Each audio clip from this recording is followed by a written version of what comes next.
Hello, and thank you for joining us. I'm Andrew Turner, Senior Research Specialist at the Getty Research Institute and Project Lead for the Pre-Hispanic Art Provenance Initiative. We start our meeting today by acknowledging Getty presence on the traditional, ancestral, and unceded territory of the Gabrielino Tongva peoples. In the second day of our virtual symposium, Collecting Mesoamerican Art 1940 to 1968, Forging a Market in the United States and Mexico, we are very pleased to welcome all of you today. We're thrilled and grateful to have registrations from all over the world. Although all of today's speakers will present in English, viewers who wish to listen to the presentations in Spanish will be able to hear the live interpretation by selecting the globe icon at the bottom of the screen to enable language preference. Aunque todas las ponencias de hoy serán presentadas en inglés, aquellas personas que prefieren oír las presentaciones en español podrán escuchar una traducción simultánea. Para cambiar el idioma, denle clic al botón que parece un globo del mundo en la parte de abajo de la pantalla para seleccionar el idioma que prefieren. A moderated question and answer session will be held at the end of the presentation today. Please submit your questions by clicking the Q&A icon at the bottom panel of your screen. This symposium is the second of three planned symposia that discuss the history of collecting and commodification of pre-Hispanic art as part of the Getty Research Institute's Pre-Hispanic Art Provenance Initiative, or PHAPI as we call it for short.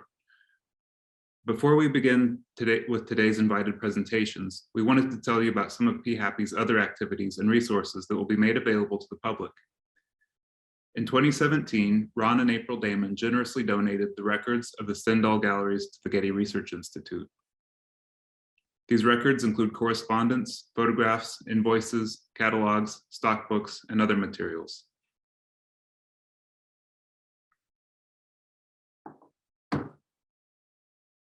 From the longest lived and most prolific dealer of Latin American antiquities in the world. In 2019, the Pre-Hispanic Art Provenance Initiative began as a way to make use of this one-of-a-kind resource by undertaking the first large-scale systematic study of the collecting and commodification of pre-Hispanic art during the 20th century. Previous studies have been limited by scale and the reluctance of dealers, collectors, and others involved in the sale of antiquities to share inside information. And while there is now a growing body of research devoted to a subject that had long been considered taboo, most studies have dealt with individual objects, collections, or collectors. The availability of a body of data such as the Stendahl Gallery archives gives us unprecedented access to the inner workings of the art market and the networks of people involved, and an opportunity to reconsider how the fields of art history and archaeology were shaped by it. We can now take a big step back from the individual stories of looting, dealing, and collecting, and look at the changing shape and texture of the dominant entity of the market over time. One of the projects that we have undertaken is the transcription of the Stendahl Gallery stock books. These books are mostly written by hand, undated, and make use of a lot of abbreviations and other conventions that we have to decode. Transcription is about 1/3 complete, but when it is finished, we will have a searchable record of the inventory and sale of thousands of objects, which includes their buyers, prices, places of origin, and other valuable information. But why stop there when we can do so much more with this data? With the data extracted from the transcribed first third of the stock books, we can address a number of interesting questions. We still have a long way to go with cleaning and refining the data, but here's a small preview of the vast potential that this data set offers. We can, for example, categorize objects by type in order to see how many were available for sale and their average price to get a better sense of the varieties and quantities of objects sold and their values. We can also compare different individual buyers to see the quantities they bought and of what type. The different colors of bands that you see represent different types of objects. The Los Angeles County Museum of Natural History, for example, abbreviated LACMNH, was apparently going for a variety, whereas the Betty McLean Gallery almost exclusively bought figural sculptures. This graph compares different buyers based on the amounts of money they spent. The individual buyers Jay Leff and Mary Crane outspent institutions, including the Dayton Art Institute, Los Angeles County Museum of Natural History, and the Seattle Art Museum. This is only the tip of the iceberg, and I will turn it over to Peyton Phillips Quintanilla, research specialist with the PHAPI project, to tell you more about another resource. Hello. The P-Happy team aims to research and communicate broad networks and trends on the one hand, while also attending to unique objects, individuals, and events on the other. In today's EndNote presentation, Matthew Robb, Megan O'Neill, and Mary Miller will connect these macro and micro histories via their study of a series of murals illicitly extracted from Teotihuacan and exported to the United States circa 1939 to 1942. Following their talk, we will launch a new online resource that situates their research within the Stendahl Art Gallery's records and its most recent batch of digitized objects, 3 folders associated with Guillermo Etchanes, a bookseller and antiquarian based in Mexico City, who became Earl Stendahl's first major supplier of pre-Hispanic objects. Etchanes is perhaps best known today for the codex facsimiles he produced at his Libreria Antiquaria, first located in a storefront on Donceles Street in Mexico City's historic center, and then in a large residential compound on Mar Arafura in Popotla. But even his bookshop's letterhead reveals what would become his primary commercial activity, the sourcing and sale of what he called archaeological objects. The Etchanes home and libreria on Mar Arafura also housed his eclectic Museo de Artes Gráficas, a private collection and gallery that drew both awe and condemnation. Etchanes was outspoken in his defense of dealers and his praise of private collectors, and stubborn in his criticism of the federal laws and government officials that sought to rein in their illicit activities, even as he collaborated with some of these same officials on exhibitions, book projects, and recognition for pieces in his own collection. Together, Etchanes and Stendahl brought unprecedented quantities of pre-Hispanic objects to market, shaping the market for those very objects in the process. The 3 Etchanes folders in the Stendahl Art Gallery's records together contain upwards of 300 individual documents, largely ranging in date from 1938 to 1957. Most of these documents are correspondence between Guillermo Etchanes and Earl Stendahl, and later Alfred Stendahl, Earl's son. But there are also invoices and promissory notes, object and price lists, and occasional communication with other interlocutors. At least 44 documents dated 1940 to 1949 relate to Teotihuacan, and the majority of those address pre-Hispanic murals. 10 of those letters, dated between October 1940 and January 1942, have been selected for inclusion in a new research guide hosted by the library of the Getty Research Institute. Each letter appears as a digitized image with a transcription, and each letter is heavily annotated, both for general context and to introduce readers to the letter's protagonists. For those individuals who have been clearly identified and who appear in more than one of the 10 selected letters, we have provided additional biographical notes in a separate section. Some of these names are ubiquitous in the world of mid-20th century collecting and archaeology, while others are much less well known today. We designed this research guide as a shared point of entry for a variety of publics, students and general audiences just beginning to explore the world of pre-Hispanic art provenance and the 20th century market for pre-Hispanic art will find the contextualization necessary to engage with the subject, as well as resources for further study and an invitation to explore archival objects.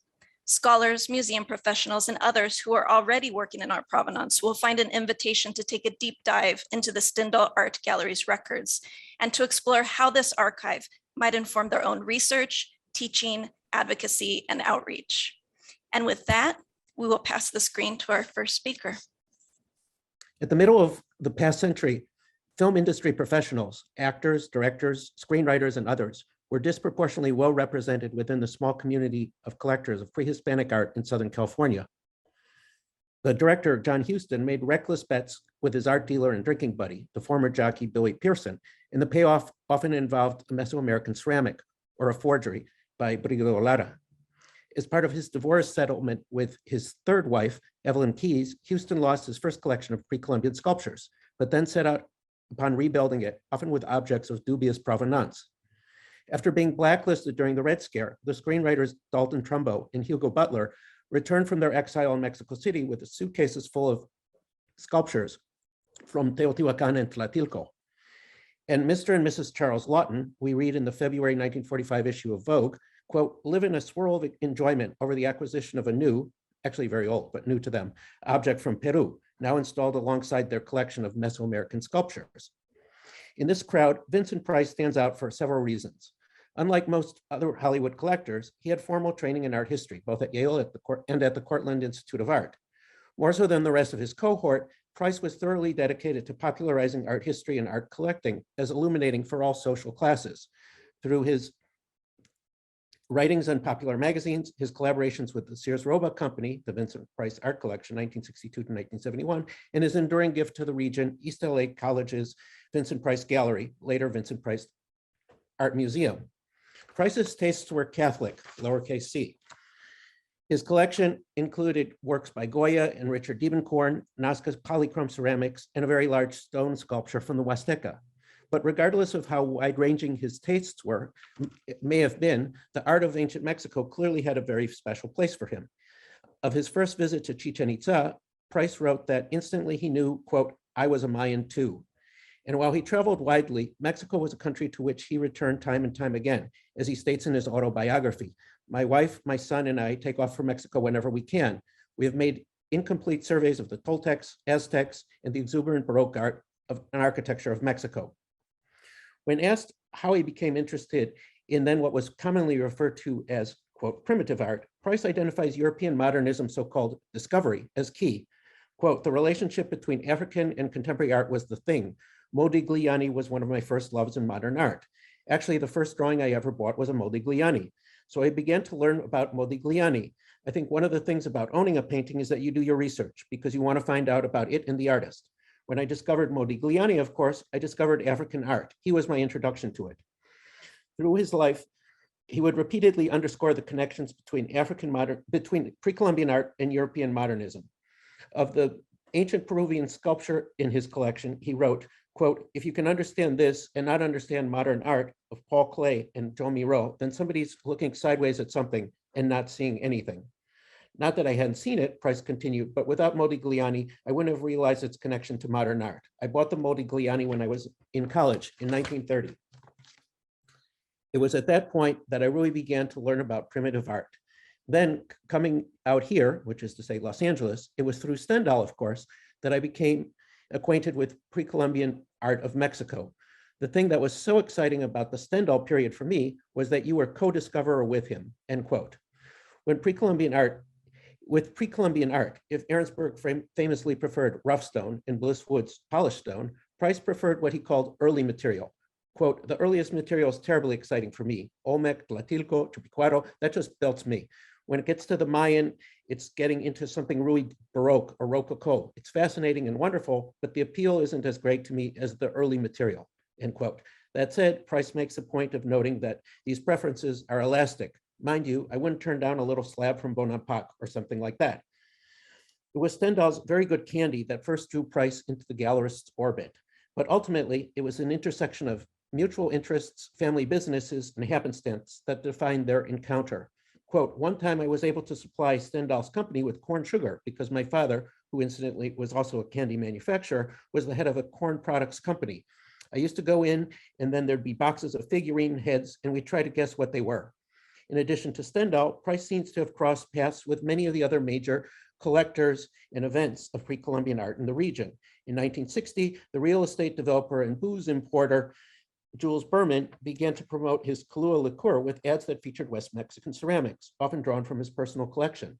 One of the first of these featured an endorsement from Price, along with objects from the actor's collection, and managed to link a reference to Price's new book on art collecting, his taste for art of the Americas before Columbus, and the beautifully packaged beverage in its bone china pre-Columbian decanter. It's worth noting that Price's endorsement of the beverage lacked the sort of arch humor that became characteristic of these advertisements later.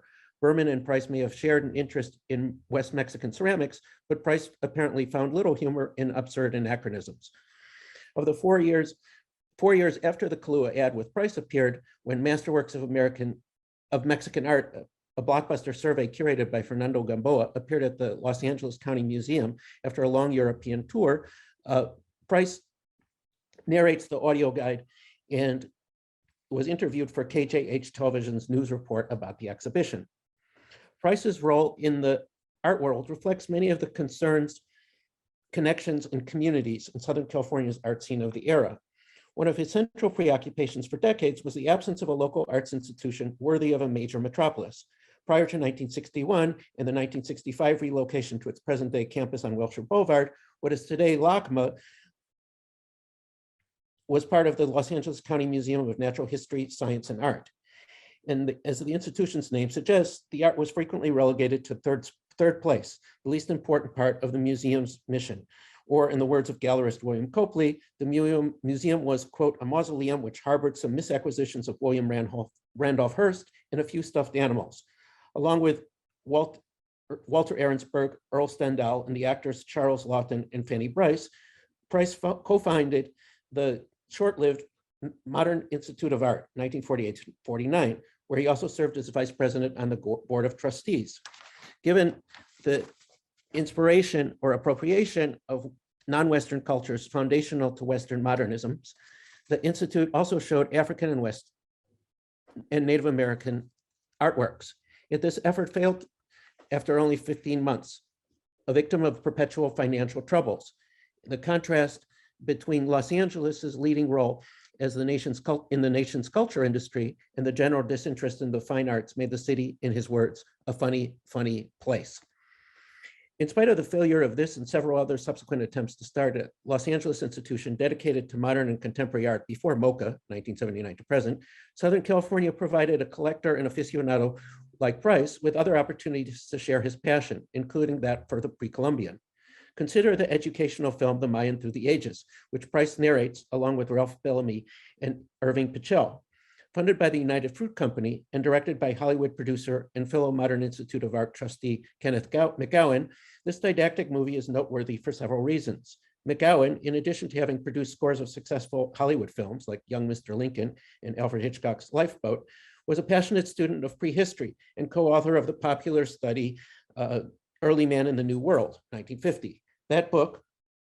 Of that book, an enthusiastic reviewer for American Anthropologist wondered in print, quote, why a famed producer, writer, and teacher on theatrical and allied subjects would turn most seriously his hand to the still very dim, controversial, and highly technical story of human and cultural origins of the New World is hard to guess.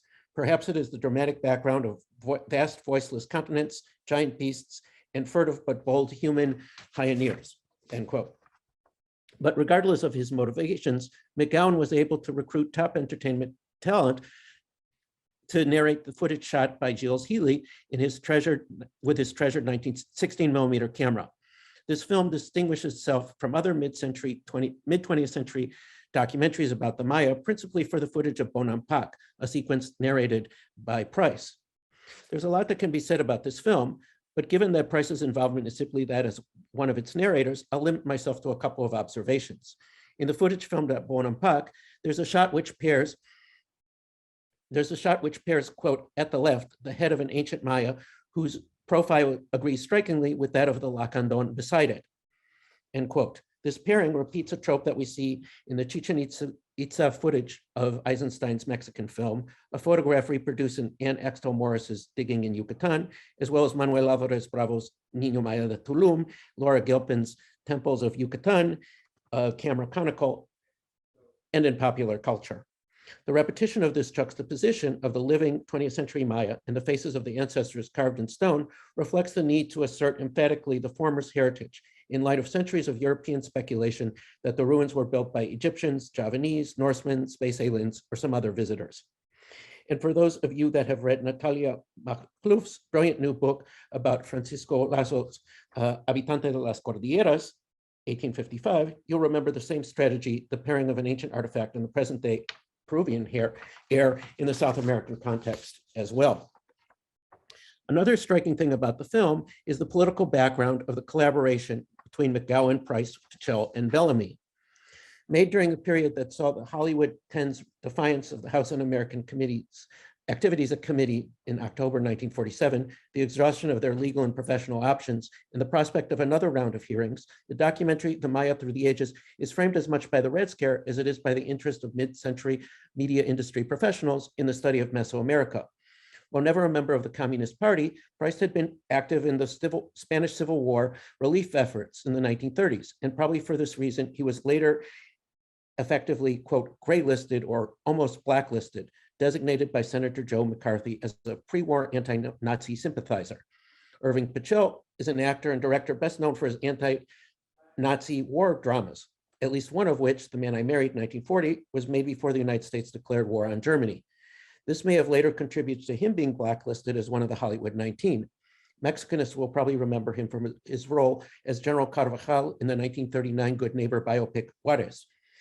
It's not clear whether or not Pichel was a Communist Party member, but in the words of blacklisted screenwriter Ring Lardner Jr., the former signed a petition or two that were deemed leftist.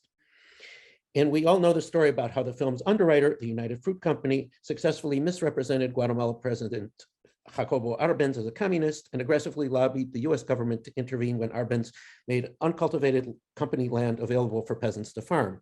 The 1954 coup d'etat, led by Castillo Armas and orchestrated by the CIA, was the death blow to democracy in that country and the beginning of a dark chapter filled with human rights violations, civil war, and a genocidal campaign against the Maya-speaking population. So between the Red Scare that was shaking and dividing Hollywood and the tragic outcome of the sponsors' actions, it's not a stretch to say that, while it's never mentioned, there is a specter of communism haunting this documentary. So in the interest of time, I'm going to skip over some of the other films of interest in which Price participates, especially, the use of the Frank Lloyd Wright Maya revival in his Brown House, and cut just to the conclusion. There are multiple ways in which actor and collector Vincent Price connects to ancient Mesoamerica reflect a wider history of collecting in Los Angeles. I'll end with a scene from the television quiz show, Then All the Rage. In 1954, alongside modernist sculptor Jacques Lipschitz and anthropologist Carlton Kuhn, Price appeared on the University of Philadelphia Museum of Archaeology and Anthropology's television quiz show, What in the World?, in which the contestants are asked to guess the place and time of origin of an object taken from the museum storage. When confronted with a Costa Rican animal head carved of volcanic stone from the collection recently donated to the Philadelphia Museum of Art, the contestants are initially stumped. It had to come from somewhere, says Kuhn. It didn't come out of a flying saucer.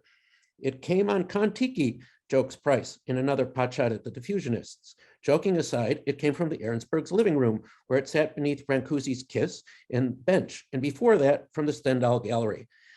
Neither Stendahl nor Arensberg's records help us much when we try to trace the object any further back than that, in part because of the vague descriptions employed. Is it, quote, large gray stone mask described in a cursory receipt, or one, quote, mask, volcanic rock, eyes open, or, quote, figure, stone, or sacred monkey head, stylized, or one of the other stone object, animal heads, or other sculptures that appear on the transaction records? All we can say that was probably imported on one of Stendahl's quick trips to try my luck. It's beautiful, but what is it? Asked Lipschitz. A crocodile, the voiceover narrator suggests, or El Tigre, either from Chichen Itza or someplace else in Yucatan, Price proposes, or Colima, Costa Rica, Lipschitz guesses. Its exact geographic location of excavation is not known, the narrator states, because of the illegal excavation. It's thought to have come from Costa Rica. In contrast to Brancusi and Modigliani's engagement with West African sculptures that arrived in Paris after French colonial looting, the non-Western objects that surrounded their work in California collections like Price's and Arensberg's were more often than not Mesoamerican. Thank you. By the early 1960s, Western Mexico was an archaeological paradox. On one hand, ceramic effigies from the region and known as shaft tomb figures had become very popular on the antiquities market, with thousands of them looted from shaft and chamber tombs and shipped northwards to the United States. On the other hand, archaeologists had a reduced interest in the region following the 1942 declaration by Miguel Covarrubias that Western Mexico was not descended from Olmec roots. Archaeological interest in the region thus lagged far behind that of art collectors. and who had been free to assign their own meanings to the ceramic effigies. The story of the Stendahl tomb not only enlightens us about how Earl Stendahl trafficked in antiquities, but also, while also holding back information, how those archaeologists were competing among themselves and how collectors and a museum worked to keep a collection intact while simultaneously obscuring its origins. This requires a brief setup. The donation of looted and iconographically complex ceramic vessels by dealer Edward Primus to the Southwest Museum in 1954 appears to have reawakened interest in Western Mexico. George Brainerd of the Southwest Museum in UCLA initiated excavations at the reported origin of the pieces in Peñitas, Nayarit, and upon his sudden death, the project was taken up and expanded by first Clement Meehan and soon Henry Nicholson, both of UCLA. Major excavations at nearby Amapa were soon funded by ex-Hollywood talent agent Phil Berg and a group of Southern Californian art collectors, whom Meehan even involved in the 1959 fieldwork. There will be much more to say about the Amapa project one day, but it brought Hollywood figures, art collectors, and UCLA archaeologists into close conversation. This surely included discussions around the field site of the shaft tomb figures that were all the rage at that time in Southern California.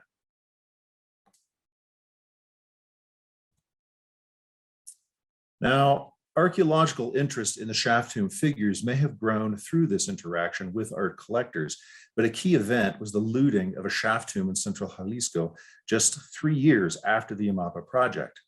It began in a manner similar to the Peñitas material. According to the field notes of UCLA doctoral student Stanley Long, who will be important later on, a shaft tomb was looted on the Hacienda San Sebastian, Jalisco, on August 13th, 1962. One broken figure was sold off, but the rest of the tomb lot was purchased by Joe Damon of Stendahl Galleries 2 months later, on October 28th. Damon did not see the tomb, but he was visiting communities in the area to make purchases of pre-Columbian objects for the gallery. He purchased the entire tomb lot for 18,500 pesos, or about 1,480 1962 dollars. Now, I do not know exactly how or when the lot was transported to Los Angeles, nor the exact route by which Earl Stendahl and UCLA faculty were put in contact. George Brainerd is listed in Stendahl's address book, indicating a connection between Stendahl and UCLA by 1956. And Henry Nicholson holds a prominent position with home phone and multiple addresses. Dr. Nicholson is also listed in Stendahl's stock books as having purchased object 5556, a stone sculpture. According to Stanley Long's field notebook, Stendahl showed us the tomb collection, and Long took photos that he would later use in Jalisco, where he learned they had not been shown all of the contents of the tomb. Now, Stendahl normally assigned a continuous sequence of numbers to objects that he obtained for his gallery and listed them in his stock books. And some collections received a prefix and separate number sequence, such as CR for objects from Costa Rica.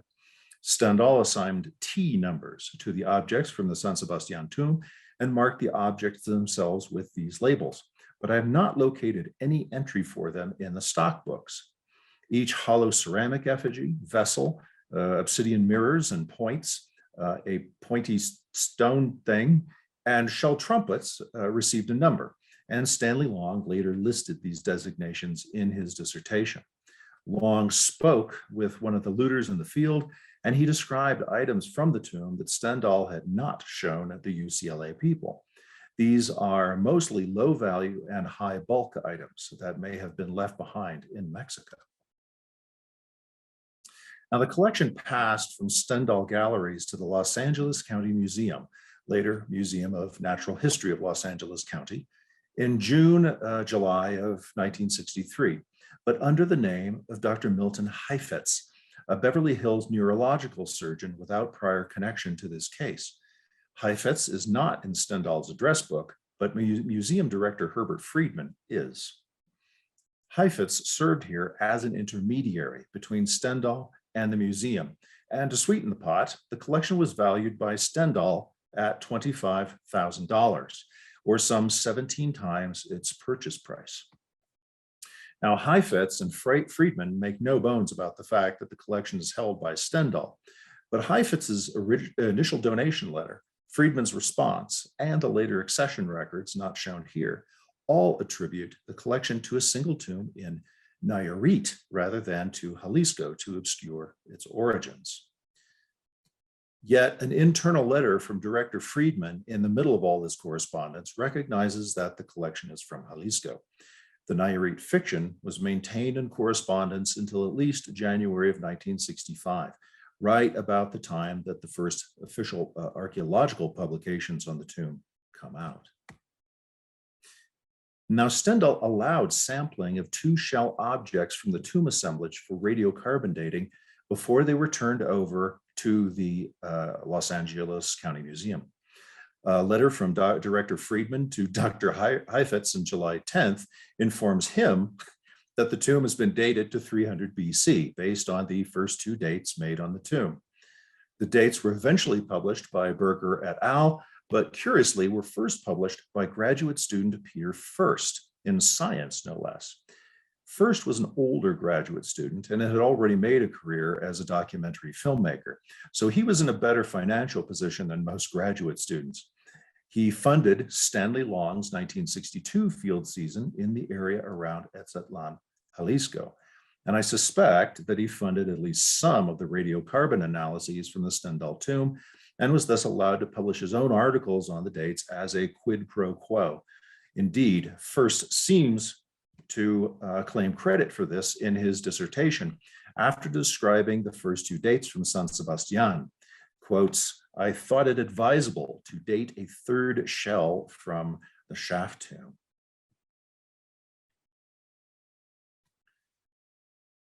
Now, 3 months after the collection was donated to the LA County Museum, Stanley Long traveled with his wife Luti to the Magdalena Lake Basin of central Jalisco.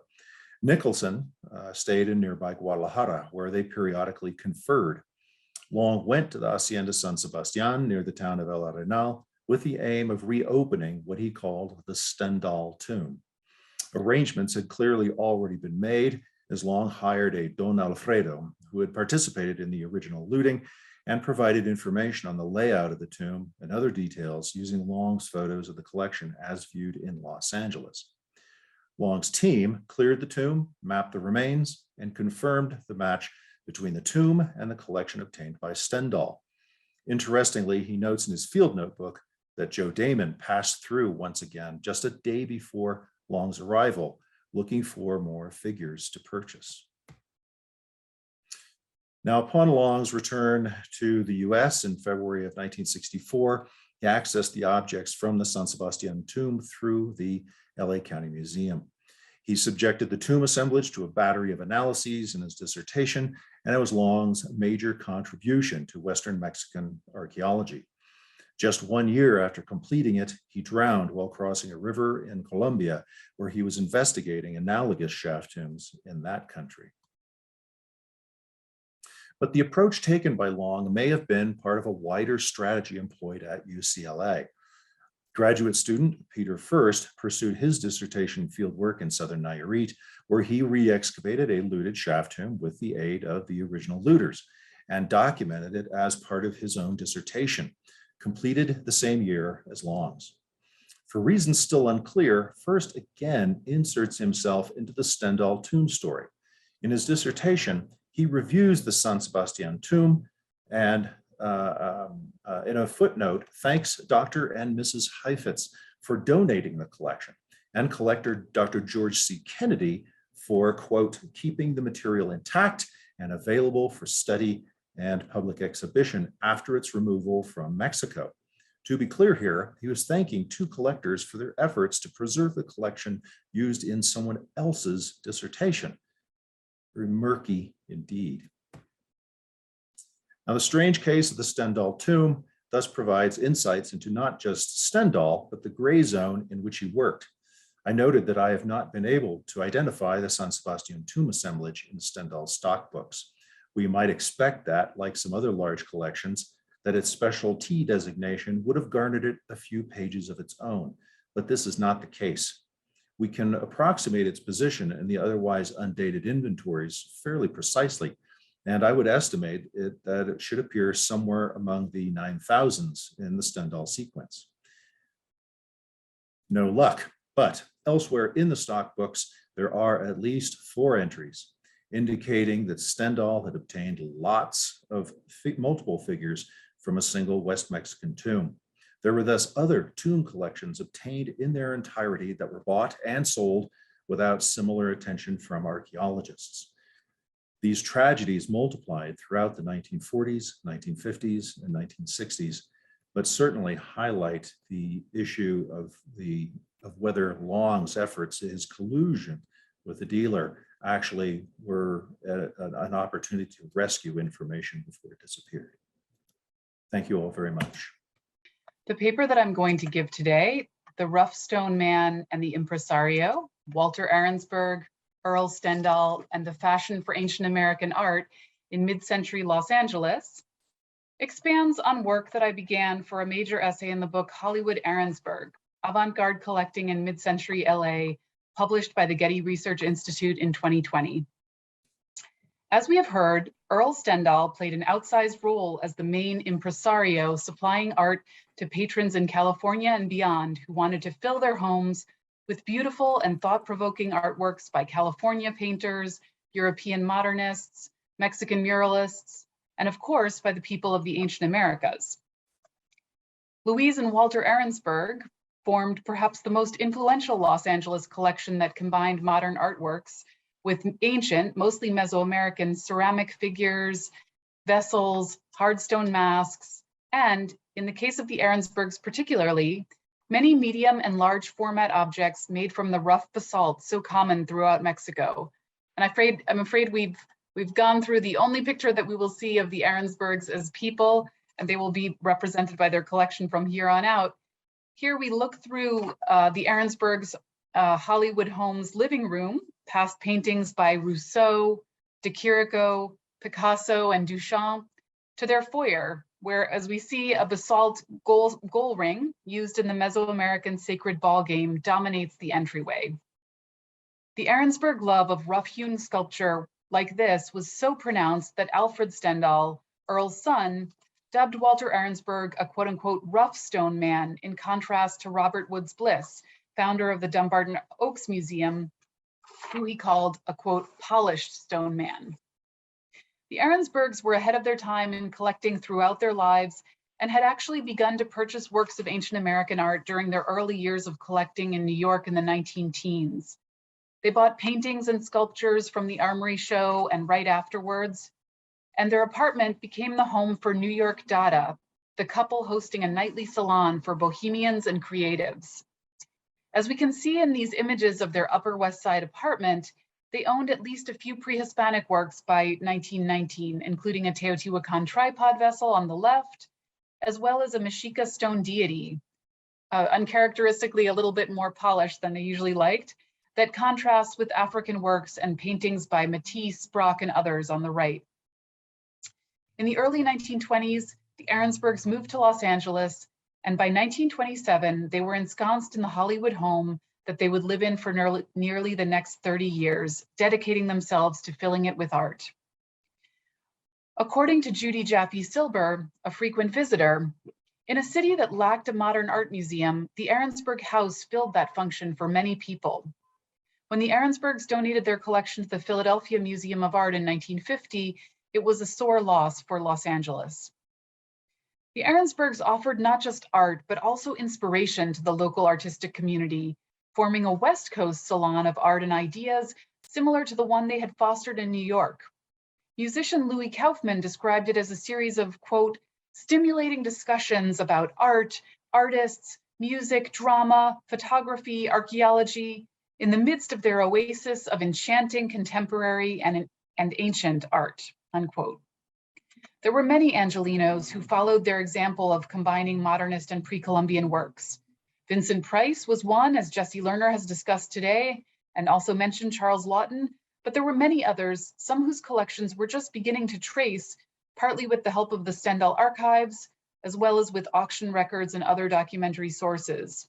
Hollywood actor Charles Laughton's collection on the left here, and Dr. Leslie and Mrs. Ruth Maitland on the right, were formed largely from Stendahl's inventory and benefited from the vivid discussions at the Arensberg Salon.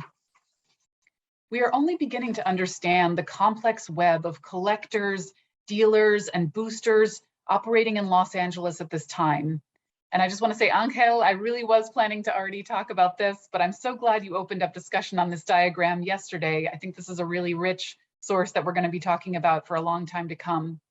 Obviously, this idea of a network put me in mind of Michael Coe's schematic flowchart of the pre-Columbian art market in his seminal essay, From Vaquero to Connoisseur, the Early Market in Pre-Columbian Art, in a 1993 book on collecting the pre-Columbian past.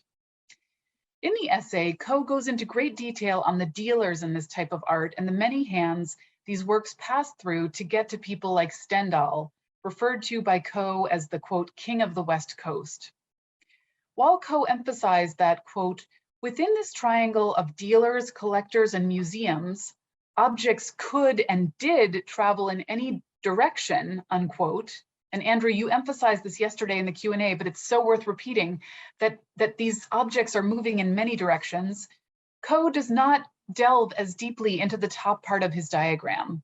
Given that the essay was part of a Dumbarton Oaks volume, it's not surprising that Coe focused on Robert Woods Bliss and largely on purveyors of polished stones and similar artworks. Still, I propose that we think about updating this diagram, and particularly the top part of it, to begin to define and delineate the archetypes and categories of people on the demand side of the equation. There were so many people involved with pre-Hispanic art living or visiting the West Coast, and perhaps we can begin to parse out more precisely roles like that of the scholar collector, the popularizer, the artist collector dealer. For while Stendahl's influence in Los Angeles was noteworthy, how was it complemented, for example, by Kenneth McGowan? And Jesse, you've already started to open this up, but Kenneth McGowan, a noted film producer until 1946, when he begins to teach at UCLA, but also through his studies of drama, an aficionado of works from the ancient Americas that he published as early as 1923 in the book that he co-authored, Masks and Demons.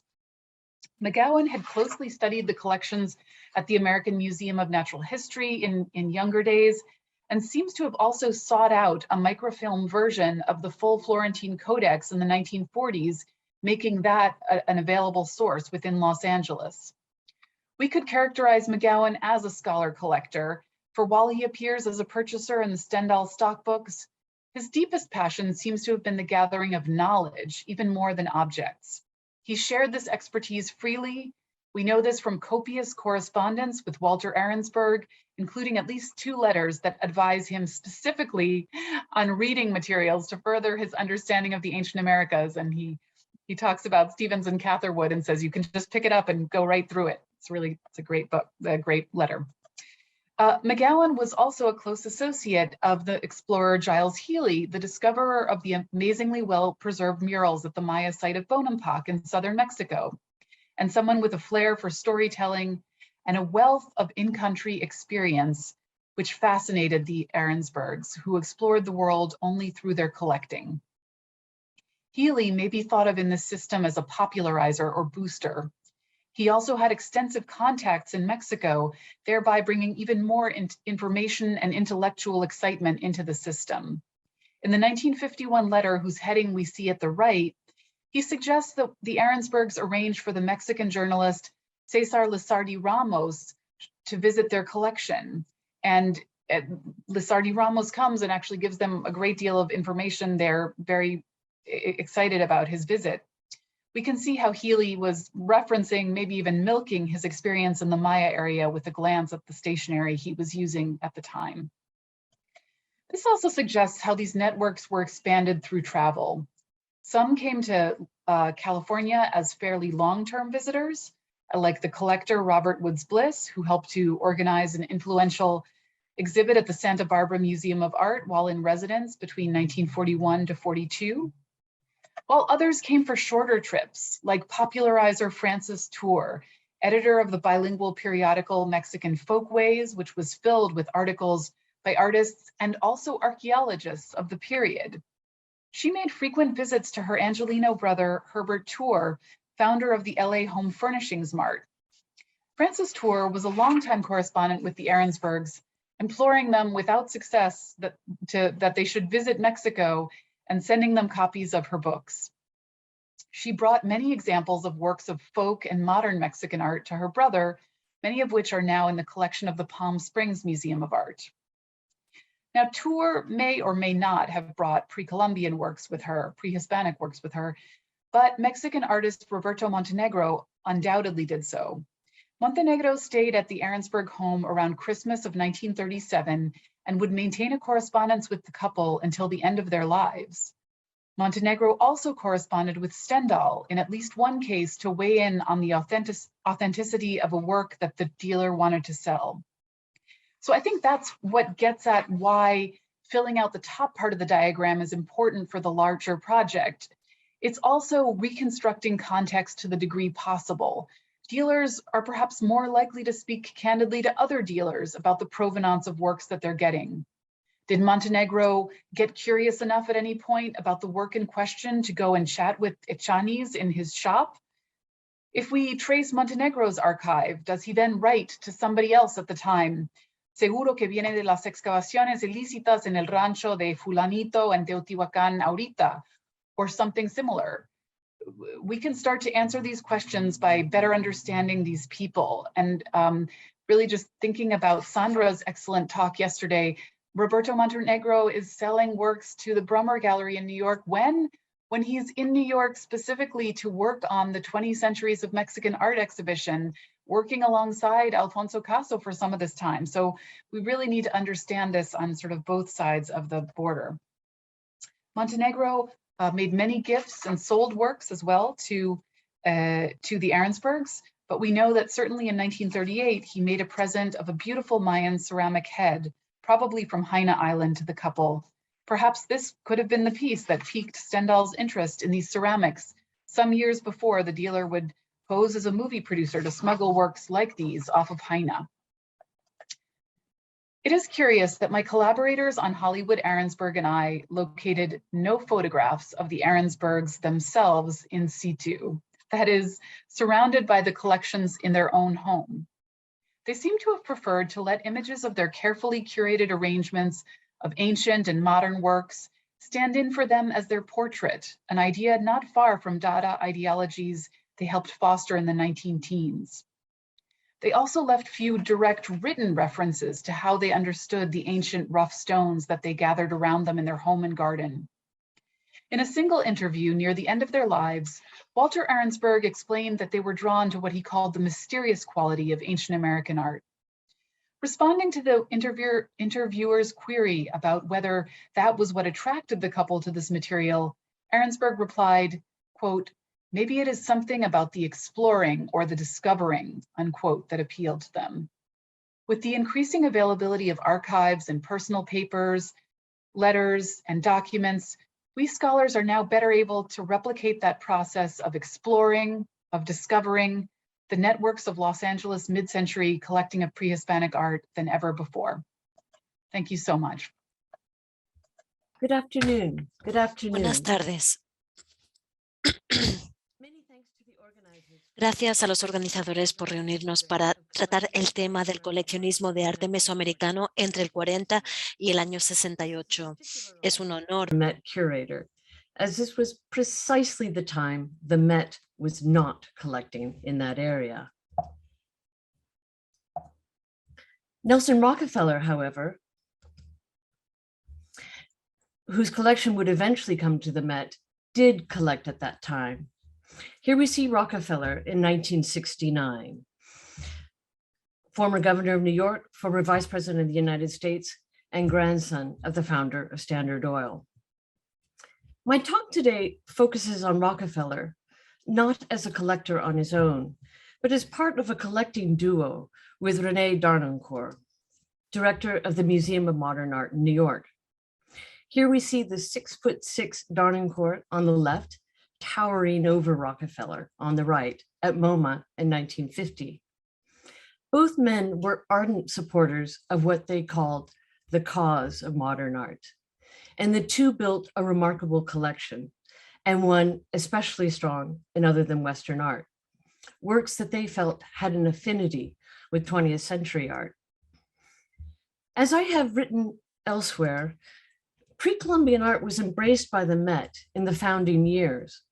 In the 1870s, 1880s, and 1890s, over 1,000 works came into the institution.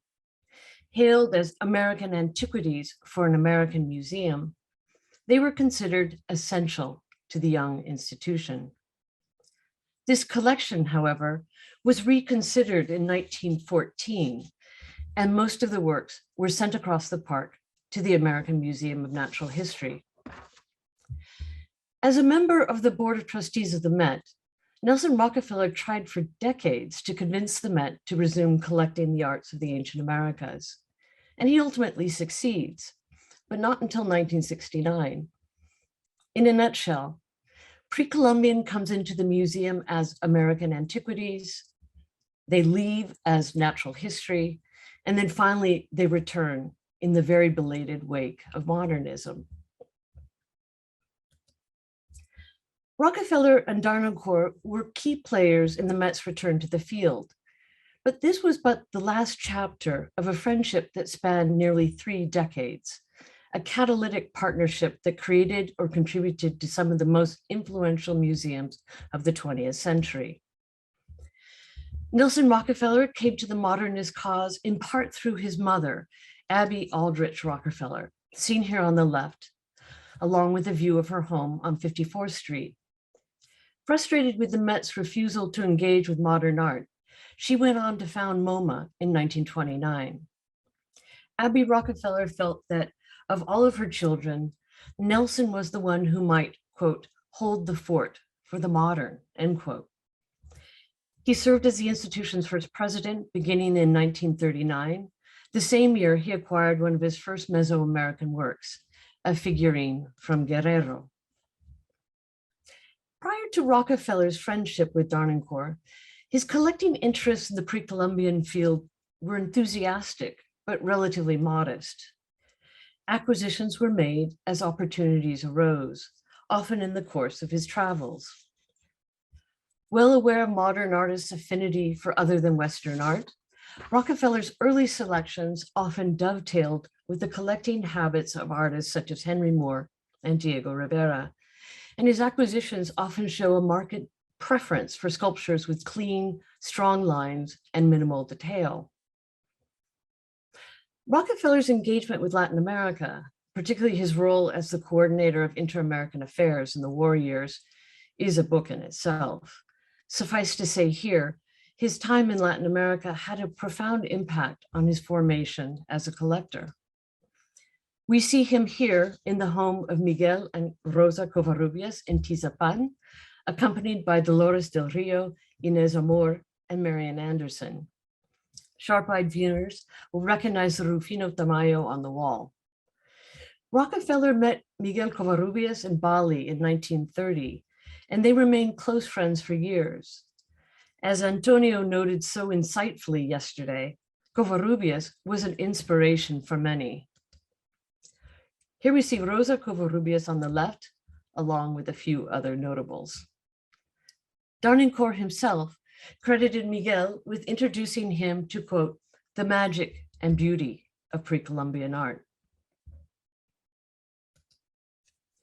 Darnincourt, seen here in a portrait by Manuel Alvarez Bravo, was born into an aristocratic family in Vienna, but he emigrated to Mexico in 1925 after a reversal in the family's fortunes. He earned his keep by designing shop windows for Fred Davis, an American expat whose store was an informal center for artists in Mexico City. The late 1920s were lively times for modern art in Mexico, and artists were interested in the ancient. As Darnincourt would later remark, in those days, one could not walk into an artist's studios without tripping over a piece of just excavated Aztec or Maya sculpture. Darnancourt came to prominence in Mexico through his successes at buying and selling both contemporary and folk art.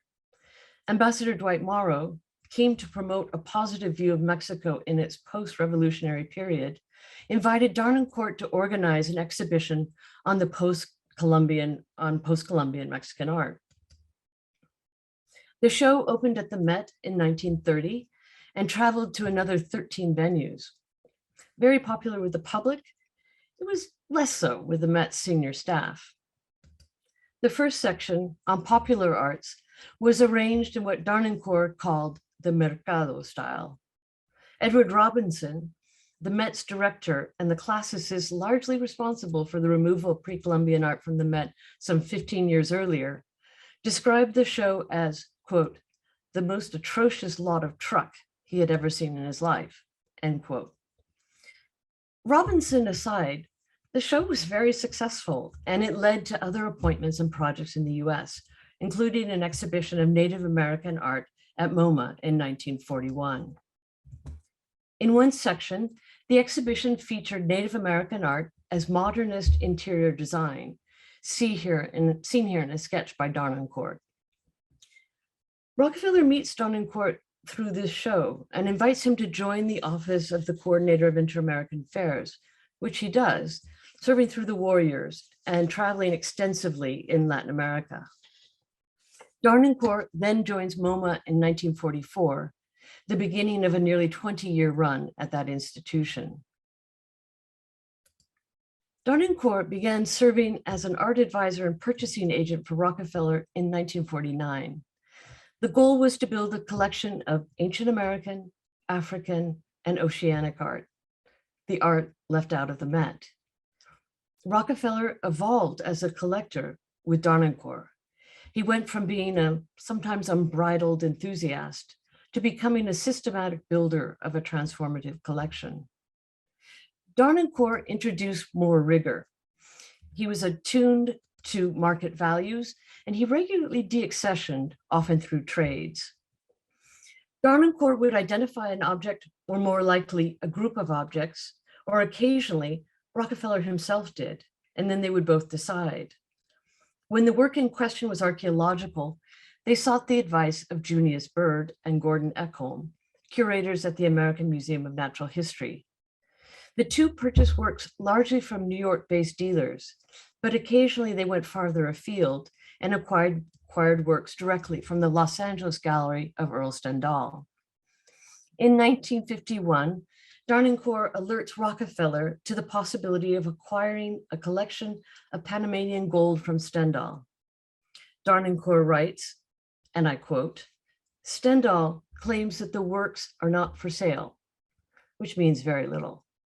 He mentioned also that he had refused $40,000 for the lot, which means even less, end quote. Darnancourt continued to advise Rockefeller even after he was appointed director of MoMA, where he would often receive and review acquisitions in his office. Their friendship deepened over the years, and their letters to each other often include closing lines in Spanish, almost as a way of expressing an affection that might seem inappropriate in English. In the early years, Darnancourt speaks of negotiations for your collection, but over time, it becomes our collection, perhaps as their exhibition plans evolve. By 1953, Rockefeller had stepped down as president of MoMA, leaving New York to join the Eisenhower administration in Washington. After his failure to convince the Met to acquire ancient American art, Rockefeller hoped that MoMA would bite. But Alfred Barr, while happy to host exhibitions of other than Western art, was adamant that MoMA refrain from collecting in this area. In the same year, Rockefeller's collection was shown at the Century Association in New York, a first step in forming what would become the Museum of Primitive Art, or MPA. While Darnancourt continued to organize exhibitions of pre-Columbian art at MoMA, including the 1954 Ancient Arts of the Andes, Both Rockefeller and Darnancourt felt it was time for a new institution dedicated to the arts of Africa, Oceania, and the Americas. Still smarting from the Met's decision to exclude pre-Columbian art, Rockefeller was deliberate in defining the purview of the MPA as, quote, the important art forms not included in the Met's cognizance of the past, end quote.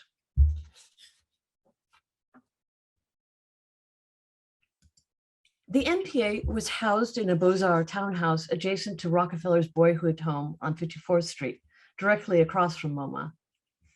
The MPA's founding became an impetus for more audacious acquisitions. In 1955, Darnancourt and Rockefeller flew to Los Angeles to visit the Stendahl Gallery, and in a single evening, selected dozens of Mesoamerican works, enough to fill 16 shipping crates. Darnancourt's notes from the visit include both the tiny sketches and a ranking system to indicate preferred works. Here are two of the selected West Mexican vessels. 3 stars indicate the most important works, including a large-scale boulder sculpture reportedly from the vicinity of La Venta. Many of the works from the Stendahl acquisition went on view at the Museum of Primitive Art in 1957. Oops, sorry.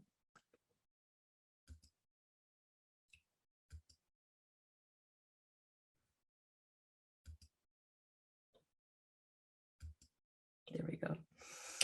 Darnancourt brought to the MPA installations the same striking minimalist installations, acknowledging that all museum installations are decontextualizing.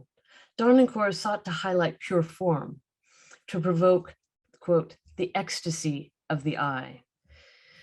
To a certain degree, especially initially, the duo's choices track with modernist aesthetics, sometimes making explicit connections with modernist works. Once the MPA becomes a goal, however, they buy comprehensively. By the late 1950s and early 1960s, however, the duo's acquisitions slow down.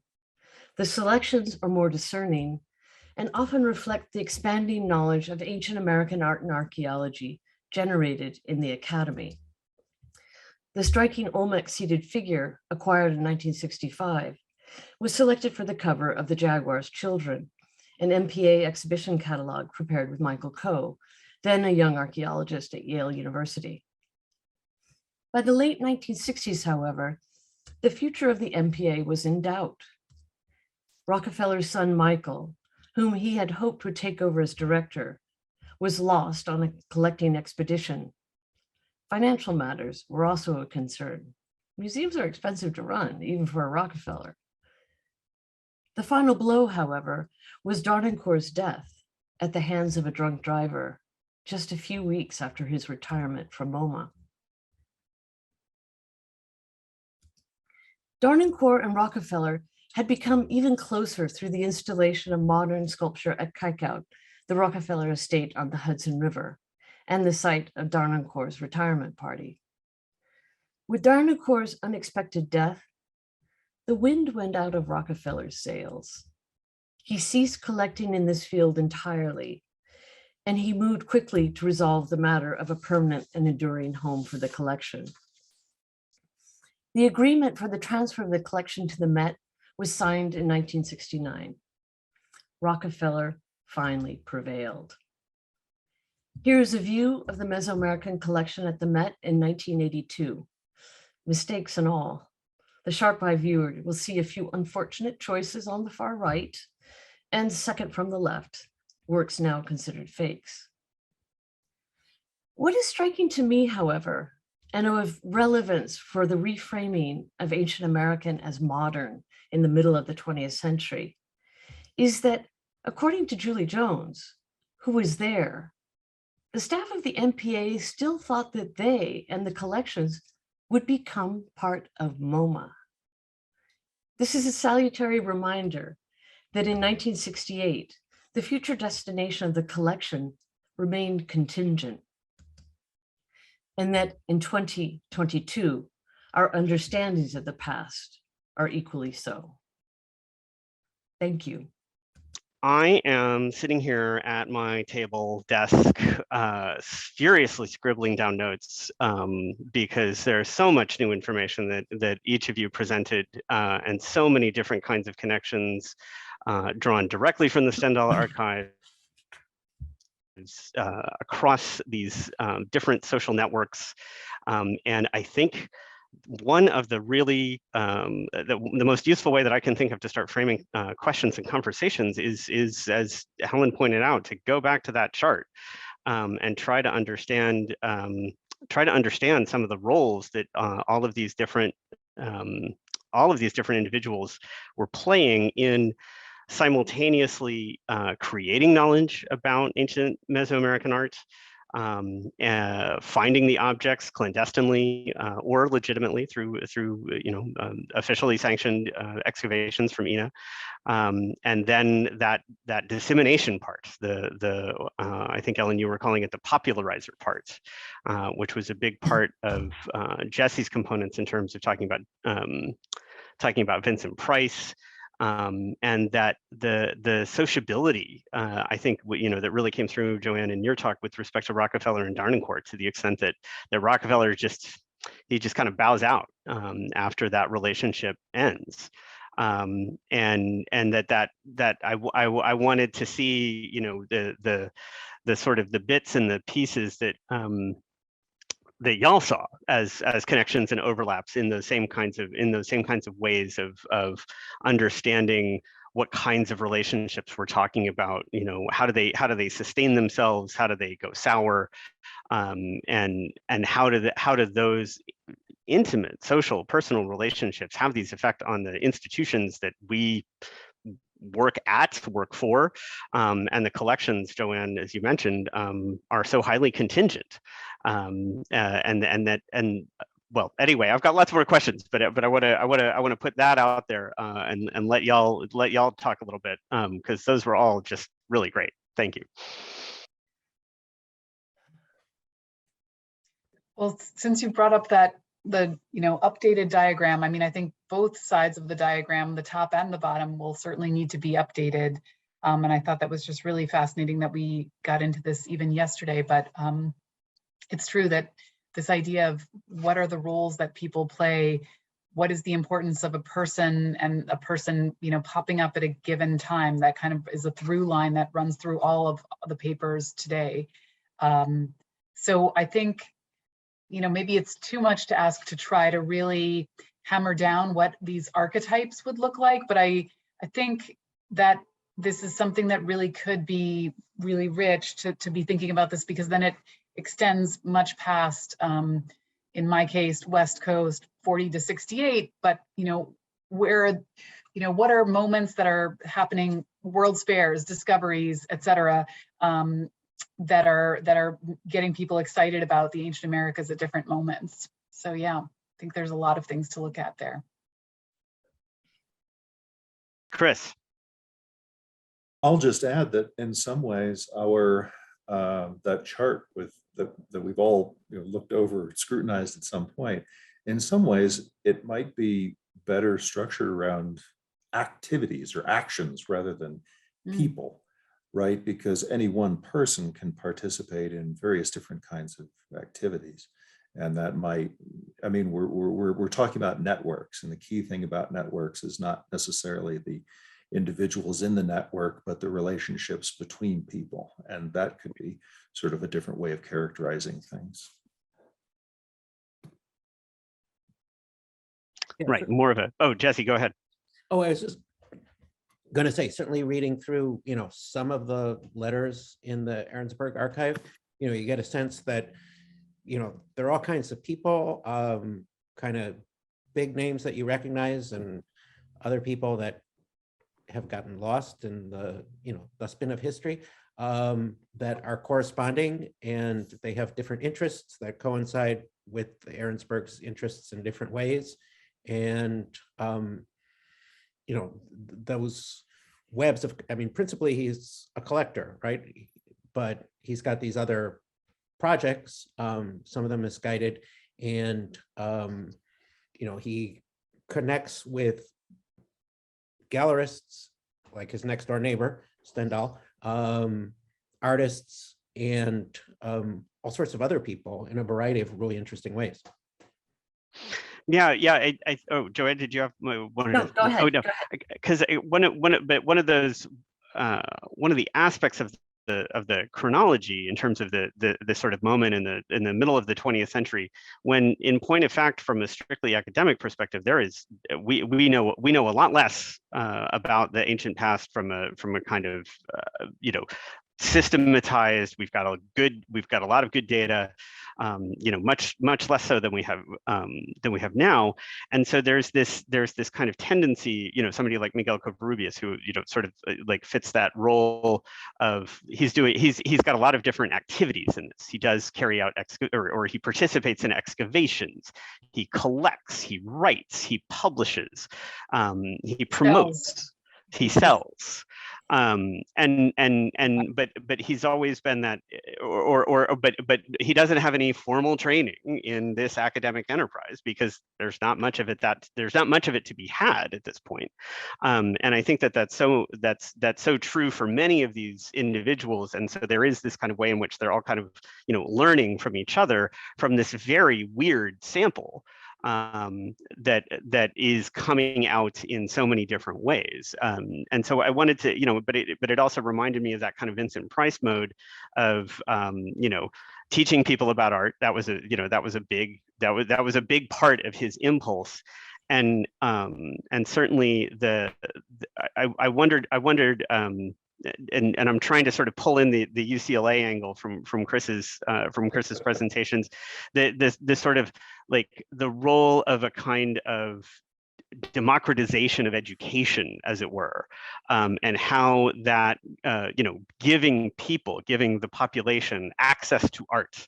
You can see it in a museum, you can buy it at a department store, you can learn about it on television, those kinds of didactic modes, and how closely intertwined you all see that set of activities as intertwined with the commodification of the material, and whether or not that might be a bigger picture question that we could also entertain.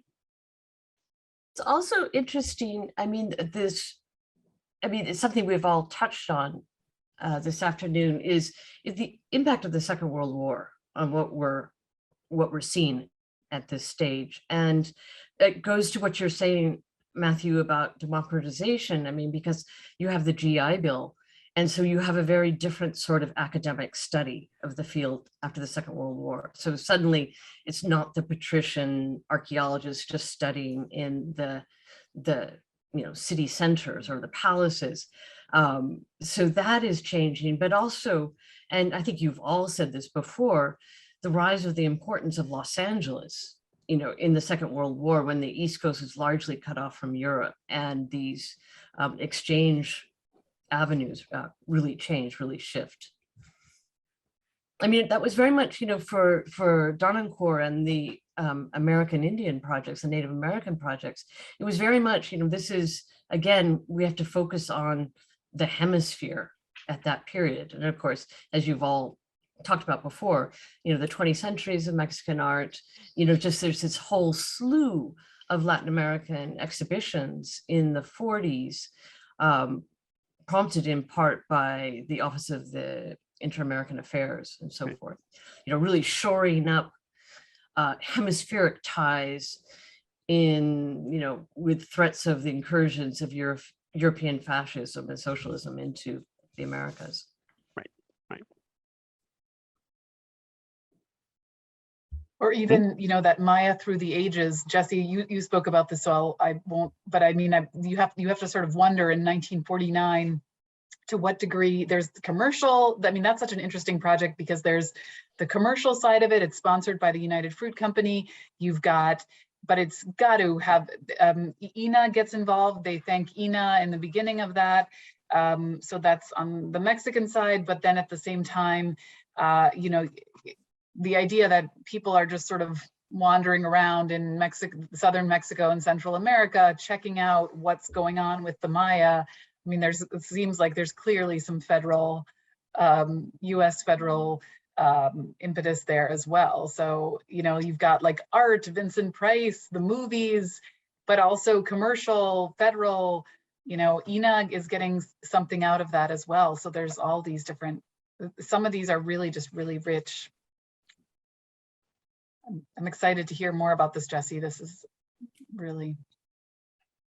Yeah, and Price is also sort of leveraging his Hollywood celebrity status to insert himself and to add a certain kind of cachet to these projects. Right.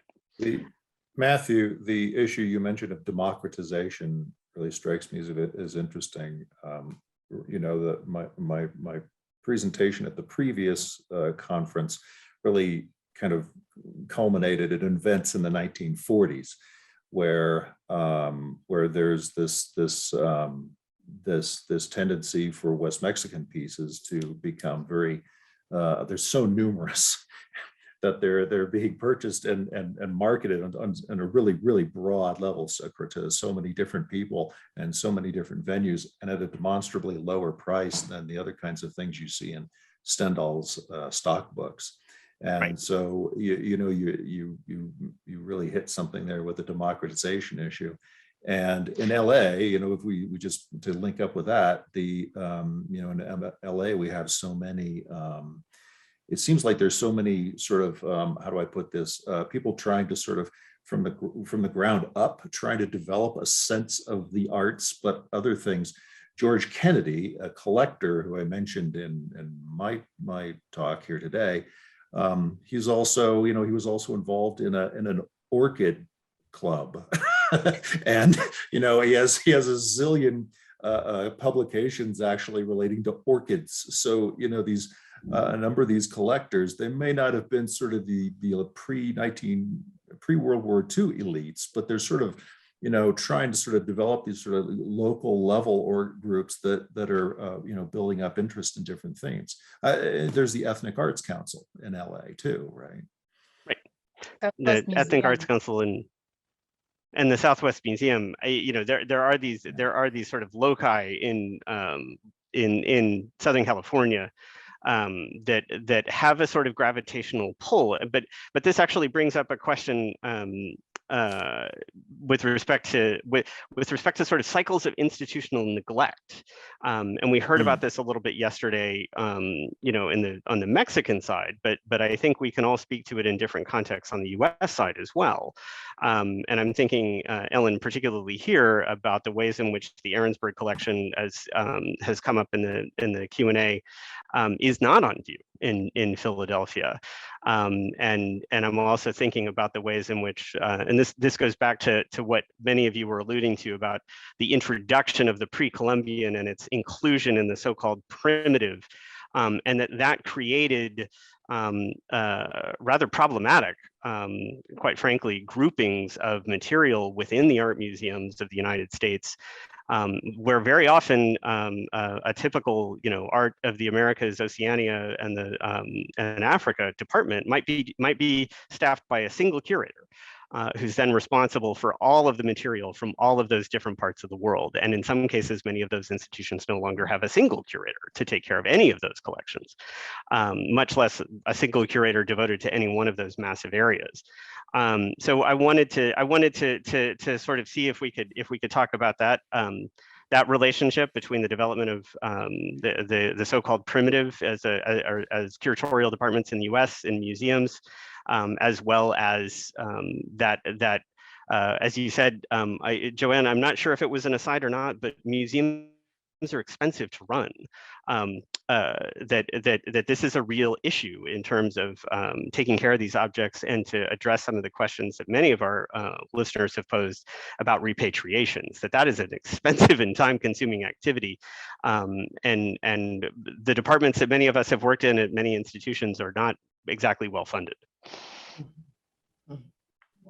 Well, the story of how the Arensberg collection ends up in Philadelphia is really interesting, and it's a long story, but you know, they seem very emphatic that it should stay in Los Angeles.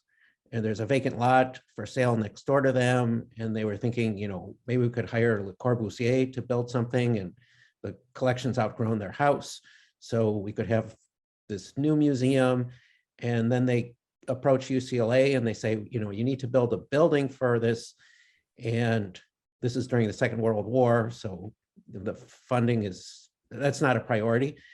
But they sign this contract where UCLA says, you know, we've got a certain number of years to build the building, and then we'll take the whole thing, but we also have to take the, you know, Francis Bacon Research Institute, and they don't do that. And before the end of the contract, and they extend the contract, and they still don't do it after the additional 2 years.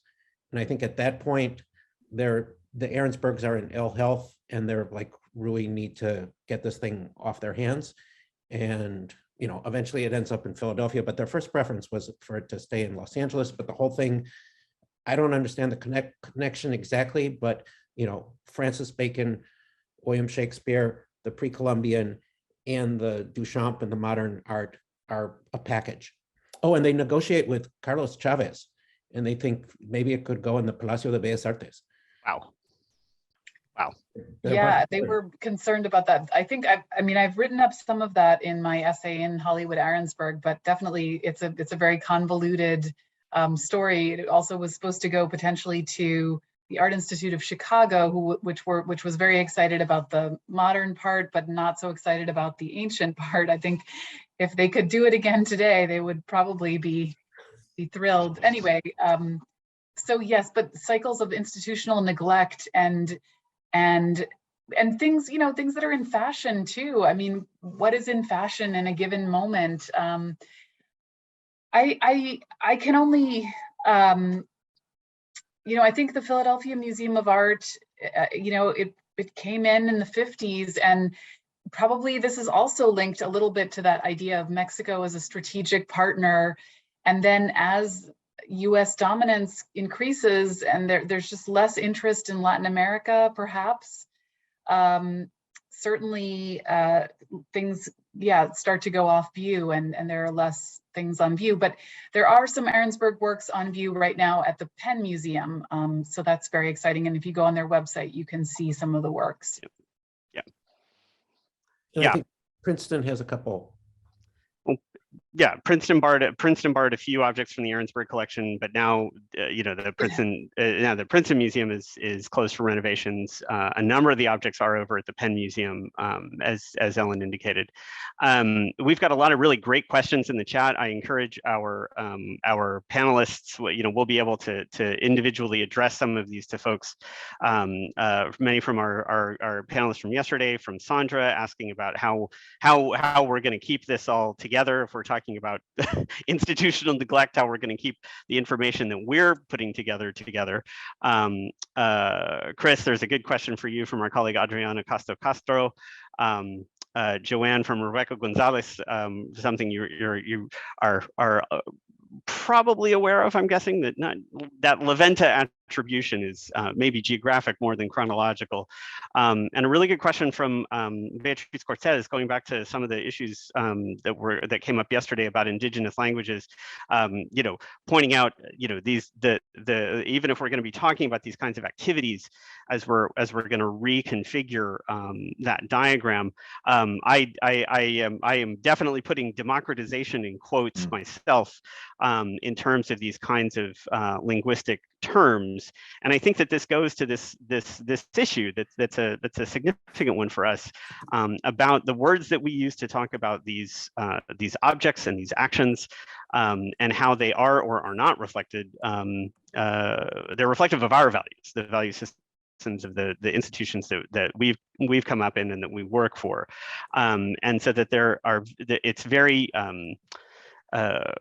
challenging to sort of bridge these gaps, and wanted to give that question some acknowledge that question because I think it's a very important one, and give y'all a chance to respond. And I think that might be it.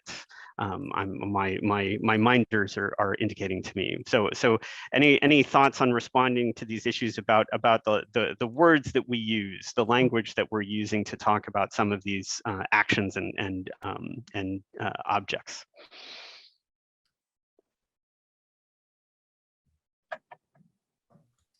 Well, I'm just reading them now, but Beatriz certainly makes a number of really good points here.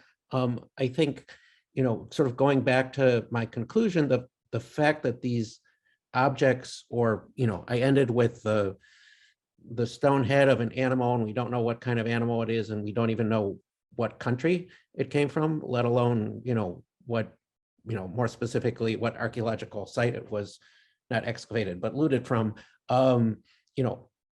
Some of these objects are so decontextualized that it becomes really hard, or becomes this, much more speculative exercise to try to connect it to, what kind of meanings indigenous people had in mind when they created these things originally.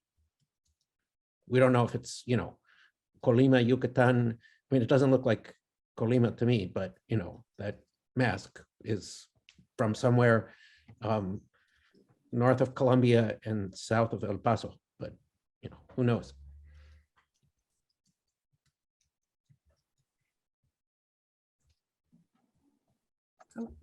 And I think that is one of the important parts about the work that we're engaged in, is that there is a kind of first step that needs to be taken for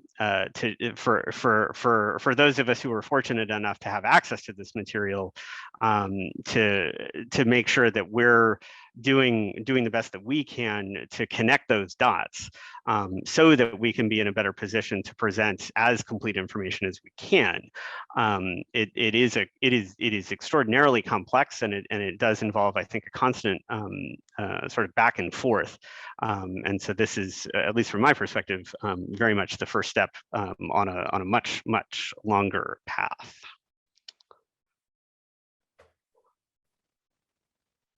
Yeah, I mean, I think obviously we'd all like to develop this information, not just so that we can sort of reify collectors, but so that we can recapture whatever provenance can still be recaptured, try to establish linkages. I mean, I feel, Angel mentioned this yesterday, but so many of the things in the Arensberg collection come from central Mexico City, and so how is that happening? And I think it really is that Guillermo Etchanes has his shop at Donceles, and he is hearing about different things and becomes known. And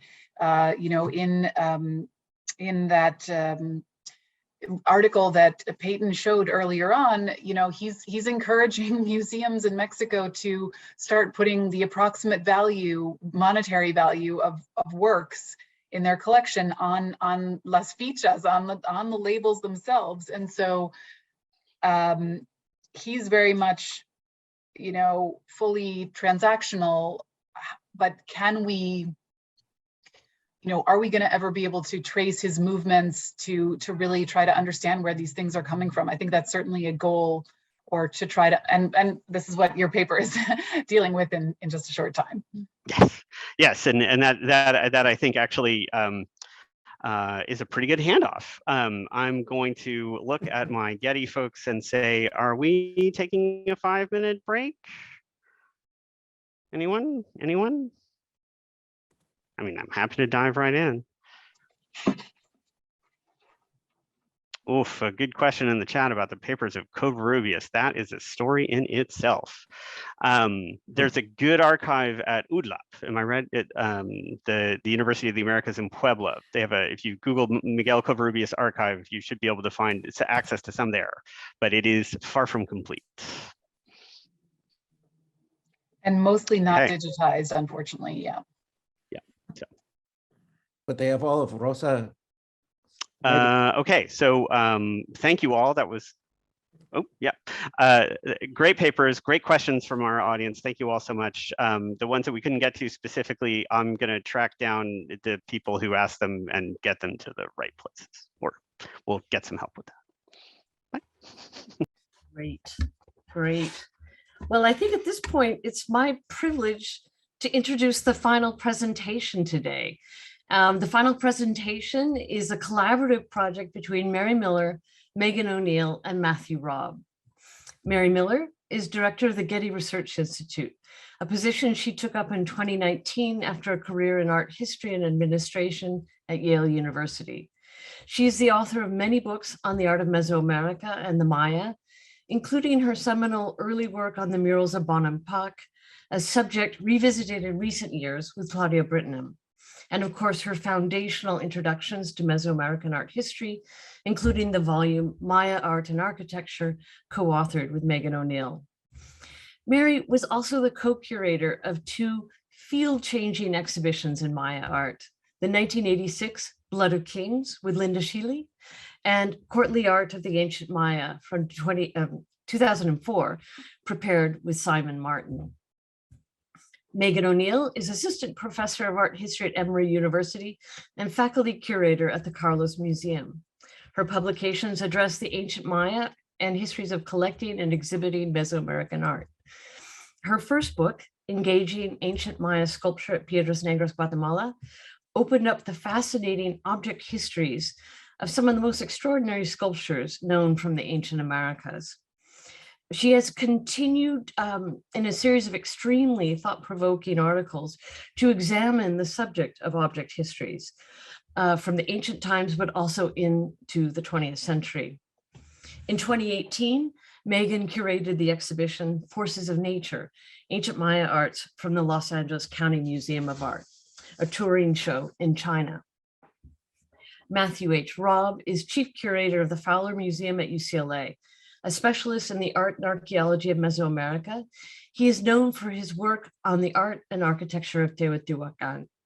That great city was the subject of his magnificent prize-winning 2017 exhibition, Teotihuacan, City of Water, City of Fire, on view in San Francisco, Los Angeles, and Phoenix. His publication record is studded with great gems, from a fascinating deep dive into the famous Teotihuacan masks to a personal favorite of mine, the Pre-Columbian as MacGuffin in mid-century Los Angeles, in the catalog LA Collects LA, prepared by Jesse Lerner and Ruben Ortiz Torres. Mary, Megan, and Matthew have been working on histories of museums, collecting, and provenance, both individually and collectively, in varying combinations for many years. This is the first project they are working on as a trio. Please take it away, Mary.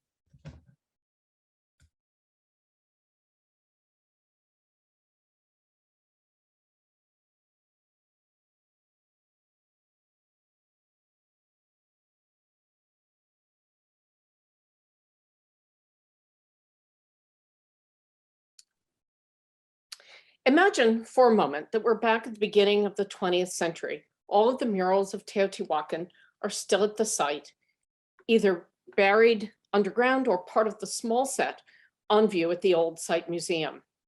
But there's no sense yet that the city's painted walls are integral to the very nature of Teotihuacan. No knowledge yet that the city's residents lived in some 2,000 labyrinthine residential compounds surrounded every day by paintings that covered walls from floor to ceiling. Fast forward 25 years. Teotihuacan murals help drive the very fame of the ancient city. They appear in survey texts about ancient Mexico as exemplary art forms from that city, and were becoming key to presentations of pre-Columbian art and culture in museums in Mexico, the United States, and other parts of the world. How did this happen? Over the course of this conference, we've heard stories of how pre-Columbian and pre-Hispanic objects moved within Mexico into and out of the private collections of Mexican citizens and international expats, or to the new National Museum, and clandestinely across international borders and into private collections and museums in the US. Today, we've spent time on the roles played by Nelson Rockefeller, Walter and Louise Arensberg, Vincent Price, and others in that development. To begin our talk, we focus on an object from the collection of Robert Woods Bliss on view in the National Gallery of Art from 1947 to 62, when it moved to the pavilion that you see here, designed by Philip Johnson for the ambassador and his wife, Mildred Barnes Bliss, for their new museum known as Dumbarton Oaks. This painting was labeled as a mural from Teotihuacan and specifically from a residential compound that would be called Tetitla. From almost the moment that it was taken, its specific place of origin has been widely known and repeatedly published. Less well understood are the basic questions of why and when it left its original home. How did it and other Teotihuacan murals move from the ancient city's walls to modern walls of private residences and museums in Mexico, the US, and Europe? Who were the players involved in the transformation of an architectural form and archaeological monument originally painted as a series of multiple images? How did they turn into framed commodities? The mural that hangs in Dumbarton Oaks today, elevated about 4 feet off the floor, depicts a figure wearing ceremonial garb of an anthropomorphic feline known as the net jaguar, who kneels on a footprint-marked path leading to a temple covered with yellow and black jaguar pelt. This mural, which Robert Woods Bliss purchased from the Stendahl galleries in 1941, was among the first set looted from Teotihuacan, but it wasn't the only one. Although we do not know who cut the murals off the walls, we do know that Los Angeles art dealer Earl Stendahl and Mexico City bookseller and antiquarian Guillermo Etchanes facilitated its removal from the ancient city and to Los Angeles. The Stendahl Art Gallery's records at the Getty Research Institute provide an intimate glimpse into the looting of this and other mural fragments. In addition to Stendahl, Etchanes, and the people who helped them in Mexico and the US, this story includes buyers for the murals, among them Bliss, Walter and Louise Arensberg, and the Denver Art Museum. There were others who criticized their actions, including Mexican archaeologists and artists Alfonso Caso, Miguel Covarrubias, and Diego Rivera. We build this story based on scholarly publications, newspaper articles, and archival sources in Mexico and the US. Many details were known at the time and in subsequent decades, but new materials emerging from the Getty and other archives allow us to integrate these disparate stories and to see, through the biographies of several objects, how the physical act of removing a wall painting was intertwined with the conceptual decontextualization required to shift the object to the category of art and to create a desirable object type for the art market in the process. Our story also examines how private collectors and institutions within Mexico, the US, and other countries began to define their positions in emerging debates around cultural patrimony. By 1940, Teotihuacan was readily identified as one of the most important places in ancient Mexico, even if relatively little was known of its true size, history, and archaeology.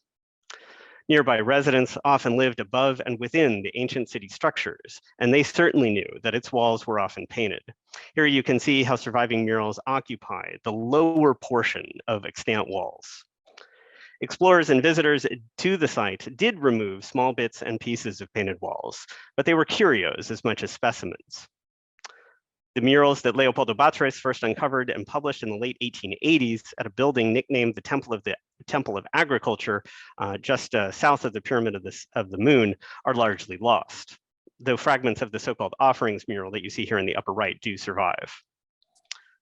Returning to this temple in the 19-teens as part of Manuel Gamio's Población del Valle de Teotihuacan project, Ignacio Marquina revealed more murals in a complex sequence of superposition and architectural modification. At some point, a frame and glass were set in place to highlight and preserve these murals at the Temple of Agriculture. The highlighting worked, but the preservation did not. Nonetheless, this is the first time that we know of that someone placed a physical frame around Teotihuacan murals in a prominent setting, perhaps prompting perceptive observers to ponder the possibility that other paintings were buried elsewhere.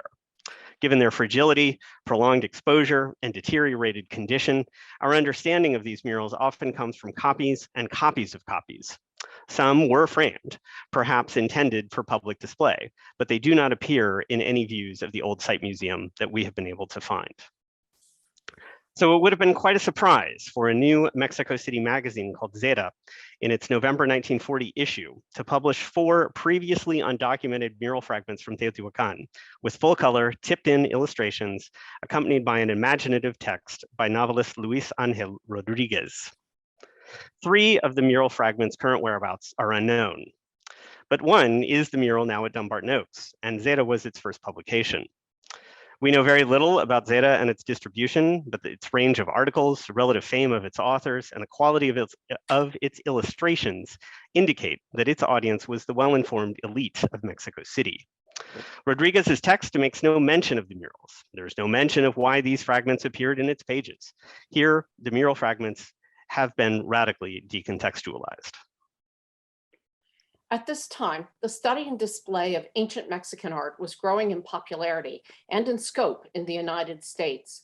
In 1939, the Brooklyn Museum, American Museum of Natural History, and the Museum of American Indian, all in New York City, exhibited more pre-Hispanic art than any other city in the world. Mexico's pavilion at that year's World's Fair in Queens also featured major archaeological works, including mural paintings from Monte Alban. Also in 1939, Mexico began to professionalize archaeology as part of a bigger project to unite the nation. Trained as a lawyer, archaeologist Alfonso Caso, here in the glasses, became the first director of the National Institute of Anthropology and History, or INAH, part of an effort that had been launched with the expulsion of foreign oil companies the year before. Another signal event of these years was the 1940 exhibition, 20 Centuries of Mexican Art, at the Museum of Modern Art, or MoMA, in New York City.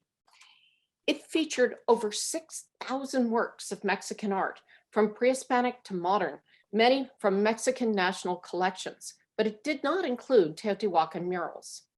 Organized by leading figures, including Caso and Covarrubias, along with Nelson Rockefeller, 20 Centuries captured the US imagination.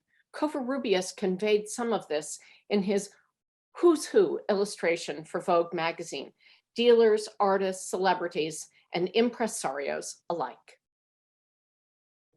This was also a moment leading up to World War II in which the market in pre-Hispanic art shifted explicitly away from Europe, particularly Paris, to the US, to New York, and ultimately to Los Angeles.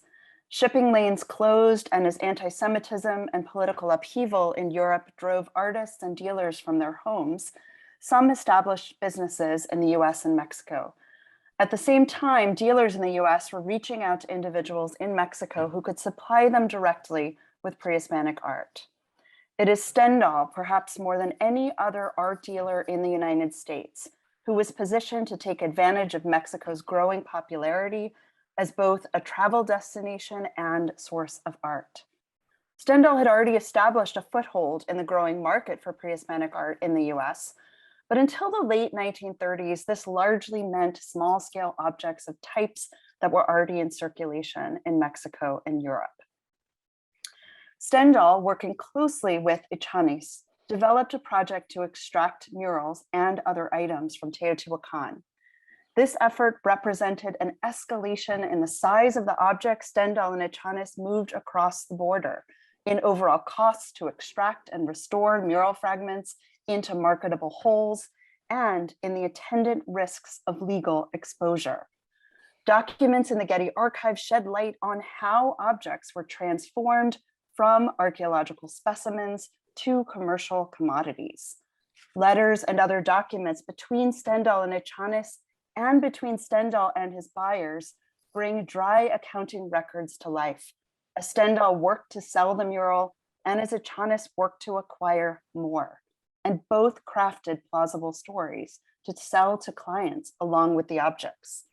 It is a rare glimpse into how these individuals developed capital and talked about bringing objects into the emerging US market.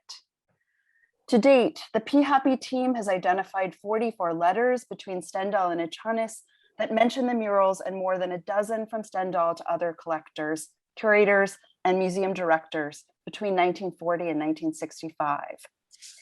These are complex sources, elusive and elusive in terms of the information that they convey, written by often unreliable narrators with competing motivations. Also challenging is that they rarely describe the murals with much specificity. But by cross-checking the letters in stockbooks, closely reading early publications of the murals, and using archival evidence from other institutions too, we can say with some confidence that Etchanes supplied Stendahl with 4 murals, 3 of which are in US museum collections today, and which likely come from Tititla and the nearby compound of Aratelco, at Teotihuacan. The earliest indication of the murals in the Getty archive is an invoice from Etchanes from circa June 1940, titled Earl Stendahl's Account, showing numbers 579 and 580, 2 fresco panels, the way they are, $250.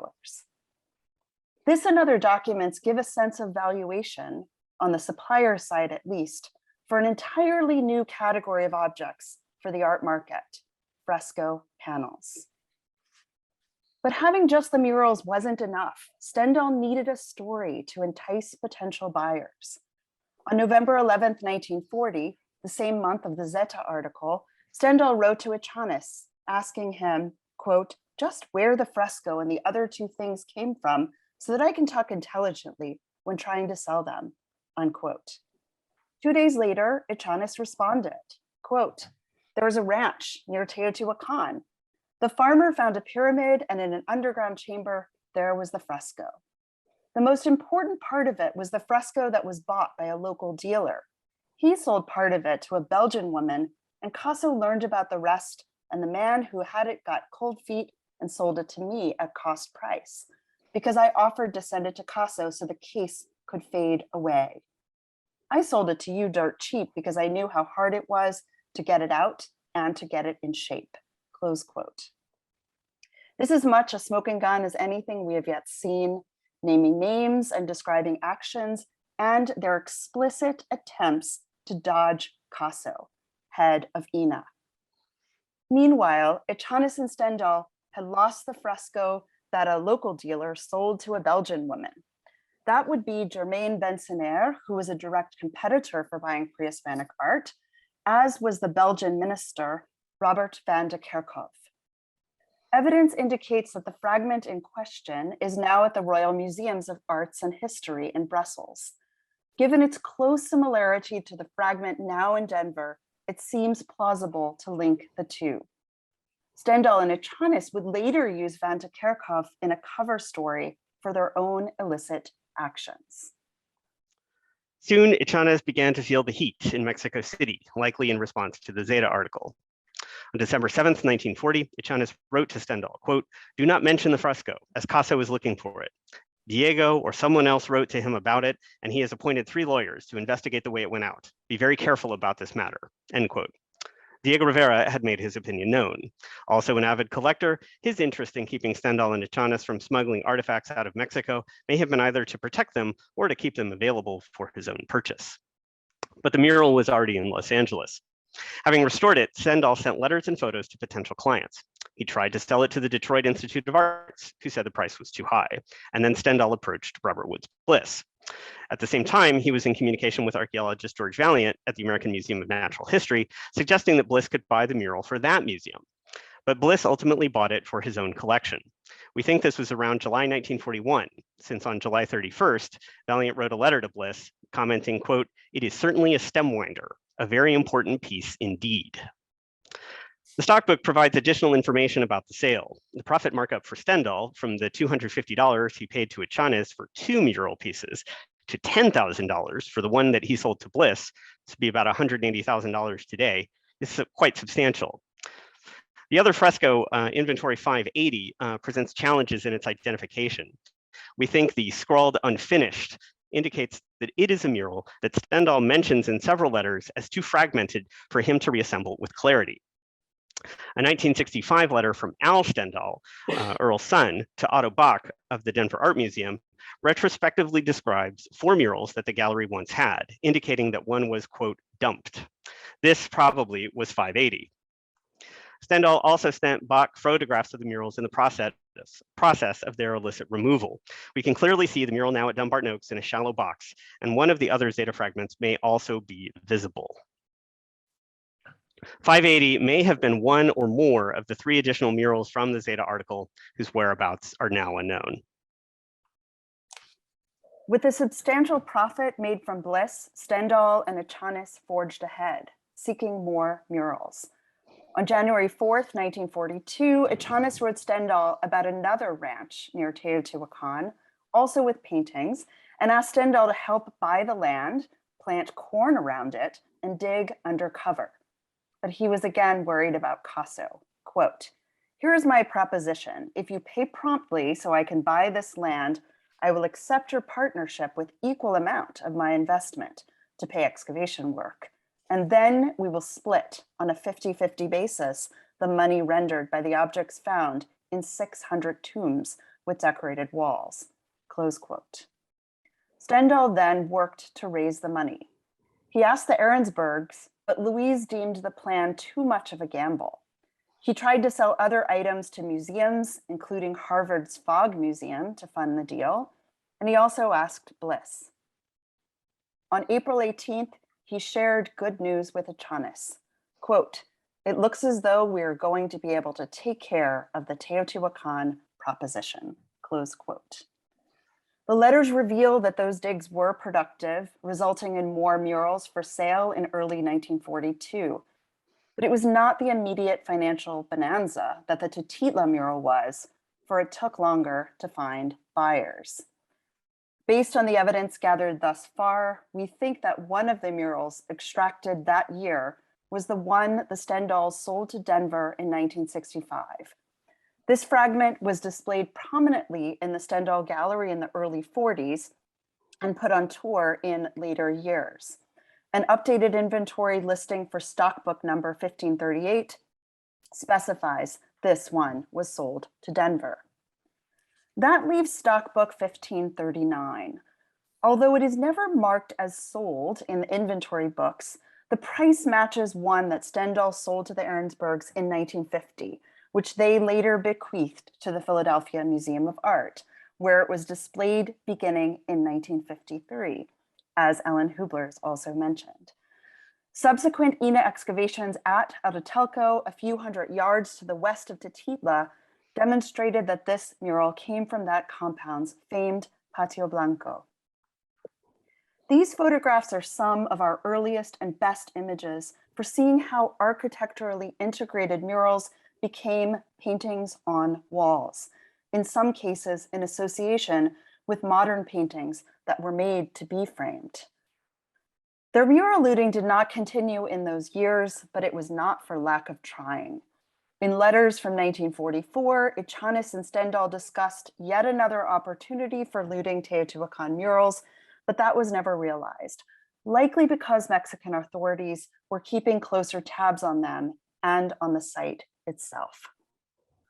In fact, official INA excavations followed the looting at Totitla, documenting the damage that had been done and establishing that the looted mural had been part of a paired set flanking a doorway, one on the left, its painting intact, and one on the right, with the illicit excavations leaving a gaping hole. Contemporaneous INA explorations at Tepantitla and Atelco uncovered more wall murals that remain in situ today. Public condemnation of the looting also began to gain attention. Mexican journalist and archaeologist Cesar Lizardi Ramos published an article in the newspaper Excelsior on November 27, 1944, characterizing the removal of the mural now at Dumbarton Oaks as, quote, "one of the most notorious robberies of the country's artistic and archaeological patrimony," close quote. Lizardi said it was sold through the Stendahl galleries in Los Angeles, where, quote, "a great Mexican artist," unquote, saw it. That artist was certainly Diego Rivera, who knew Earl Stendahl and exhibited his paintings in the Stendahl galleries and connected other artists with Stendahl too. Lizardi Ramos's article was the first public identification of Stendahl's involvement with the mural's theft. He also mentions the efforts to punish those responsible for the theft and Mexico's attempts to recover the mural. Robert Woods Bliss learned about the article and expressed concern in a letter to Stendahl, January 1945. Quote, "I am writing confidentially to the American ambassador in Mexico City. I have done this because if my name were associated, even without justification, with a sensational removal from Mexico surreptitiously of archaeological works of art, it would be embarrassing because of my connection with the State Department." Close quote. We're still exploring how Bliss's diplomatic connections may have saved the day for him and kept the objects in the United States, because we know how the story ends. The mural was displayed at the National Gallery of Art in Washington, D.C., beginning in 1947, moved to Dumbarton Oaks in 1963, and has not since moved, even though more Mexican newspaper articles in the 1950s and 1960s demanded its return. Though the Aratelco mural now in Philadelphia occasionally makes an appearance in these articles, the bulk of the attention is devoted to the Tititla mural. As much as the black and white photograph calls attention to the damage left behind at Tititla, the mural's color made it a dazzling prize. As a 1948 appearance in the London Illustrated News demonstrates, the piece's bright, flat hues and tones were well suited to new techniques of color reproduction. Notably, in almost every instance of its publication, its origin was never in doubt or dispute. Displayed in the National Gallery in Washington in Indigenous Arts of the Americas, beginning in 1947, it was always published in the exhibition catalog in 1947 with that clear identification, found at Tititla, near Teotihuacan. Other documents associated with the exhibition are explicit about the categorization of Robert Wood Bliss's collection as art. As stated in the press release, quote, "The objects in this collection were selected for their beauty rather than for their archaeological significance," end quote. The text also acknowledged that more museums were becoming aware of pre-Columbian art and that, quote, "It is becoming increasingly evident that there was a great creative force among the indigenous peoples of this hemisphere," end quote. This display was a significant step through which the art of the ancient Americas shifted from the realm of natural history museums and from being considered ethnographic objects or archaeological artifacts to the art museum, where they would be appreciated for their beauty, decontextualized from the cultures that made them. For the mural, these were both physical and conceptual transformations, as the mural fragment was extracted from an architectural setting and changed into a framed painting for hanging on a wall, not unlike the many European and American paintings elsewhere in the West Building. In the museum, the mural becomes singular and unique. But in its original context, the Tititla mural was one of multiple repeating paintings in a room of a dozen or so nearly identical net jaguar paintings set low to the floor as if patrolling the perimeter. Stendahl and Etchanes had demonstrated that these paintings could be moved, framed, and monetized, both in Mexico and in the United States. The looting and translation of these murals created a new category of objects that other collectors and museums would soon seek to possess. The Tititla mural became simultaneously a valuable commodity and a priceless work of art. By ticking the boxes off what a fine artwork should be, the mural fragment made a difference in perceptions of Bliss's collection and pre-Hispanic art in general as acceptable for an art museum. What do we learn from this deep dive into the archive? Our collective research into the Stendahl Gallery's records gives a glimpse into the richness of this archive, offering new insight into the machinations of the pre-Hispanic antiquities market of the early 1940s and the people who either aided or tried to block the movement of objects across borders, including those who bought pieces allegedly to save them from disintegration or to elevate them in international art circles, or to prevent them from being exported from Mexico. These episodes took place during a critical period in the history and development of professional Mexican archaeology, and there is more to be told about this story from the Mexican side of the border. We haven't even mentioned the role played by General Ignacio Beteta in this story, who apparently bought the land occupied by Tititla and Aratelco and donated it to INA. Did the events at Tititla threaten nascent power structures designed to protect Mexico's archaeological heritage? Did the looting of Teotihuacan make more urgent the case for archaeology and protection? Or did the looting of Teotihuacan simply open the floodgates for an unfettered flow of antiquities into the US? As we close this talk, we note here that each of us has worked with museum collections, with collectors, and with works of uncertain provenance, whose biographies have been lost because of the destructive forces the art market inflicts upon the ancient past. Now, through these Getty archives, we have the opportunity and the responsibility to examine how a system to sack Mexico's ancient indigenous past heritage converged with business-minded individuals and participated in art historical canon formation and in marginalizing indigenous peoples from their cultural heritage.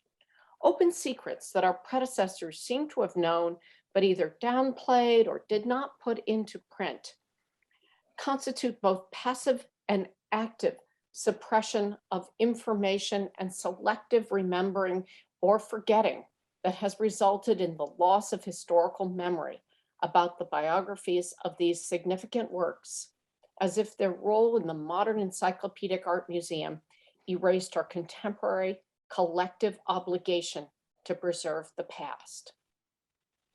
This work would not have been possible without collective support from colleagues in Mexico and the US, who have helped us track down information and have guided its organization for wider dissemination and study. Today, the GRI Library is releasing the Stendahl Etchanes Letters LibGuide, as we call it, and I think it's about to appear in the chat for all of you. And this work has been spearheaded by Peyton Phillips Quintanilla and aided by Alicia Houtro, Andrew Turner, Jessica Craig, and Annalisa Welt. And it makes available 10 of these key letters with detailed annotations, which researchers from anywhere in the world with internet access can now consult, along with the digitized stockbooks and many other photographs and documents from the Stendahl Gallery records. These releases demonstrate GRI and P. Happy's commitment to dissemination and to international collaboration. Thank you. And I'm just checking to see if this is there. There's the guide in the chat. So if you want to click on it and begin to see what these letters say, you can read them and investigate them on your own. There are many other stories that are included in this, and they're really important documents. Mary, Megan, and Matthew, thank you so much for a riveting talk that really wrapped up today's excellent series of talks with a bang. I think I'll start asking a question, and people please feel free to put questions in the Q&A, and I'll do my best to work them in. But this talk raises a lot of interesting questions regarding steps forward. And I think it's safe to say that every museum that has pre-Hispanic art has objects where we know where they're from. With Maya objects, for example, they could be from a number of countries, but we can often get more specific with that. With Aztec and Teotihuacan objects, we know they can only be Mexico, as with West Mexican objects. So you've presented a case here in which we can directly tie an object to its looting event and its transport and sale in the US. So what are some of the challenges moving forward for curators and institutions that have these pieces, and what should be done? What do you see as viable steps forward, or is that too loaded of a question to start with? Who wants to field that one? Do you want to take that one? Go ahead. Yeah, I mean, I think the sort of too long didn't read answer is it's complicated. the experience that I've had, working with colleagues in Guatemala at the National Museum to return a stela that had been purchased on the art market and was actually for sale in Los Angeles in the summer of 1966. It stayed in the U.S. It stayed in St. Louis until 2015-16, that was an object that, for a variety of reasons, had a very specific set of title issues, where Guatemala did actually retain title to the object. It still took 3 years to return that object to Guatemala. Everybody wanted to do it. Everybody thought it was a great idea. Everybody thought it was the right thing to do. And so I think that when we have these conversations about repatriation that are incredibly important and need to be a constant part of our vocabulary and our activities, everybody has to remember that it is a very time and resource intensive process, and requires a great deal of institutional support, and requires a great deal of public support as well. I am also, the whole reason that I had the model that I had in mind when I was working with Daniel Aquino and Juan Carlos Melendez to return Naranjo Stela 8 was the model that had been set up by the Fine Arts Museum of San Francisco when they found themselves on the receiving end of a bequest of a very large quantity of Teotihuacan murals that were looted in the 1960s, just after the period that we're discussing. That model is an incredibly effective and productive one. That set up a very productive relationship between the Fine Arts Museums of San Francisco and INA that I was very fortunate to benefit from to produce that exhibition. And I think that does not get the other institutions, a couple of which I've worked for, that have murals from that same period, does not get them off the hook in terms of establishing their own sets of relationships with the official governing authorities that are responsible for the care of these objects in their home countries. But it is an enormously complex and, as I said, resource-intensive issue to resolve. I think I would add that having the kind of specific information that we have just presented about a series of what we think are 4 murals that were looted over a brief period of time, that having the kind of specific documentation that we have is really rare. So, but the Stendahl gallery records are, as I said yesterday at the very beginning, I suspect we'll never have a set of records that are as complete as these. So that when an object turns up in a museum and I look at the bottom of it and I say, oh, that looks like a Stendahl number, that begins to help link these works back to the Stendahl commodification of pre-Hispanic art. It's not the only one, but we do think it was the biggest business. But the kind of texture we have about this object, the Teotihuacan mural, is extremely unusual. But I think it is incumbent upon us to take objects back as far as we can, the provenance and to the provenience of what was the find spot? Where did these objects come from? And then to begin, and all through this, to begin to have what are going to be complicated conversations. Yeah, and I can just add to that.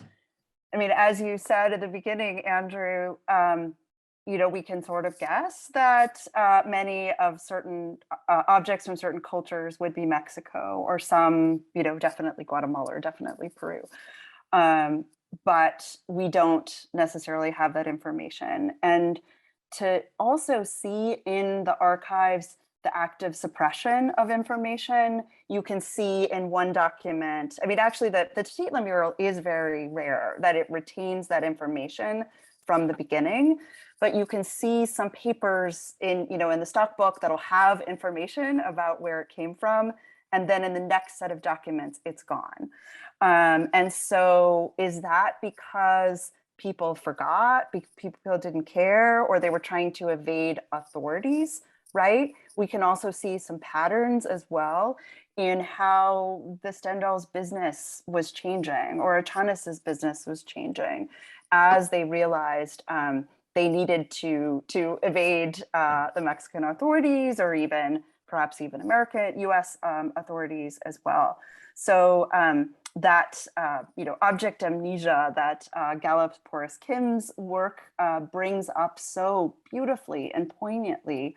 That's what I see the importance of this aspects of digging in the archives, and what countries like Mexico do, or what museums do. That is those steps that dialogue needs to be taken, but our job is to really show what we're finding. We can't just ignore these stories that we're finding in the archives. Thank you. Yes, and so Matthew, you brought up the challenges, both financial and sort of like in terms of time of actually sending the objects back to their place of origin. And of course, there's the work on the back end, which is doing the archival research in the first place. Provenance research is very difficult to do. Museums often are starting to appoint people for these jobs, but then they might be, responsible for the provenance of an entire museum or something like that. Can you walk us through the process a little bit, say in terms of like number of archives you visited and they were in putting this story together? I mean, just to the extent that I've been working on Teotihuacan since since I was a graduate student of Mary's, and Teotihuacan specifically, I had known at least since the late 1990s. This is an open secret in our field. This mural has never been published without that level of specificity, and I think at some point, I think perhaps it was Bridget Haza, the librarian at Dunbar Oaks, who let me know that it had been purchased by Stendahl in 1941, and so I didn't really know much about Stendahl at that point. You run off to Michael Coe's essay on Vaquero to Connoisseur, and that's where certainly the first place I saw Guillermo Etchanes' name. And so you just sort of start filing this stuff away, and certainly again had a lot of opportunities to explore the later 1960s looting from Tenochtitlan from the perspective of where those murals had ended up in contexts outside of San Francisco and Mexico. And so, for instance, Jesse brought up Billy Pearson. Billy Pearson is the one who sold the mural that's now in St. Louis to Morton D. May from that later set of murals. So I had always been kind of interested in that set of looting. And I certainly had come across the Arensberg Teotihuacan mural at some point. And just sort of was like, wow, this is more complicated than it seems. And so then it was the sort of the breakthrough conversations with Megan and Mary, sort of in 2017, when I'd had more access to curatorial files at more institutions because of where I'd worked. And so it's sort of like, curators, keep your paper, print it out, put it somewhere, because if you don't, your email is going to rot. And it really did demonstrate the importance, when I was working on the Teotihuacan catalog, collateral, curatorial archives from other institutions were crucial in understanding who knew what when. And it was actually from Jorge Rivas and colleagues at Denver that I first got that letter that sort of told the story of the Denver mural, and then started connecting the dots backward from there. But that was the beginning from my end. But Megan and Mary have a different story. Yeah, Megan. Yeah, I just wanted to say, so Matthew's discussion of Tenochtitlan in the 60s is a reminder that silence about these issues allows it to continue to happen. So, when many times over the course of my career, when, you try to talk about looting, particularly, let's say for Piedras Negras, people say, oh, come on, don't talk about that. That's the sad part of the story. Let's focus on the beautiful sculptures and the incredible ancient Maya artists who made them. And it's like, yes, of course. But when we avoid these pretty ugly histories and just try to focus on the past and sort of miss everything that came in between, I hate to say it, but we allow it to happen again. And I think that's another one of the reasons that I think this work is so important. And I do hope that other people will join it. because there's a lot of work to do. Yeah, that's a really good point, Megan. And I think I applaud both you and Mary for making an active effort in your publications to, publish works that have provenance and were excavated and everything like that. But it's we just sort of are shown these examples that are in museums and places like that, and knowledge is produced in a certain way. They're the ones that get produced and reproduced because of image rights and things like that. And we're not asked to investigate where they come from. They just sort of appear in a museum. So I think this is really important work. Mary. Andrew, I just want to say that I have not always adhered to such. I just want to be, before people start throwing stones at me, let me throw them at myself. But one of the things that when Linda Sheely and I were working on Blood of Kings, we wanted to work with objects that were commercially dead by being part of permanent holdings in museums. And really the wave of deaccessioning that has taken place for, say, Buffalo or Utica museums that have decided that they also don't have pre-Columbian in their purview anymore, that they will simply sell the whole collections. That doesn't contribute. That revs the market up with works that then seem to have a much deeper provenance. But one of the things I wanted to say about doing the work is that one of the things I have found so very helpful are the fact that the Brummer catalog, for example, is online at the Met. So what happens otherwise is that individual curator, name the museum, decides they should be doing some provenance work. It's like putting an archaeological telephone booth down into the ground. They're not seeing, it's hard to see the big picture. And so as we are able to put the transcribed stock books online, let's say, I'm just going to pick this name out of the hat, you see that the Dayton Art Museum was buying objects in the early 60s. But what you can also see then is who bought at the same time alongside them, perhaps being able to recreate one of the tomb lots that I thought Chris Beekman's presentation today was pretty alarming at how how the relationship of the Stendahls to the archaeologists and then breaking things up as they were sold from the gallery. So I think everything we can do to make this knowledge more, surface it and share it more broadly, and especially with institutions that do not have a curator for pre-Columbian and may not know much about their collections. In some cases, they may say, well, we just won't put it on view. We won't even put it online. It's too much trouble. And I would have to say that we are only ever going to come to a better place by really living with our trouble. Thank you. I'm going to shift gears a little bit to sort of the cat and mouse games that were happening in and around this story at the time. Sandra Rosenthal asks if other people in INA besides Caso were aware of this, and how were they able to, Etchanes, Stendahl and company, able to basically do this sort of heavy labor that probably would have required machinery in another part of the site where Caso and his people were working, number one. And I want to add, if you can address a little bit the complexity of the relationship between Rivera and Stendahl, and what were, Rivera being one of the biggest private collectors in Mexico that we know of, what was his attitude toward collecting, and why did he see Stendahl as potentially sort of adversarial in this regard? Who wants to go first?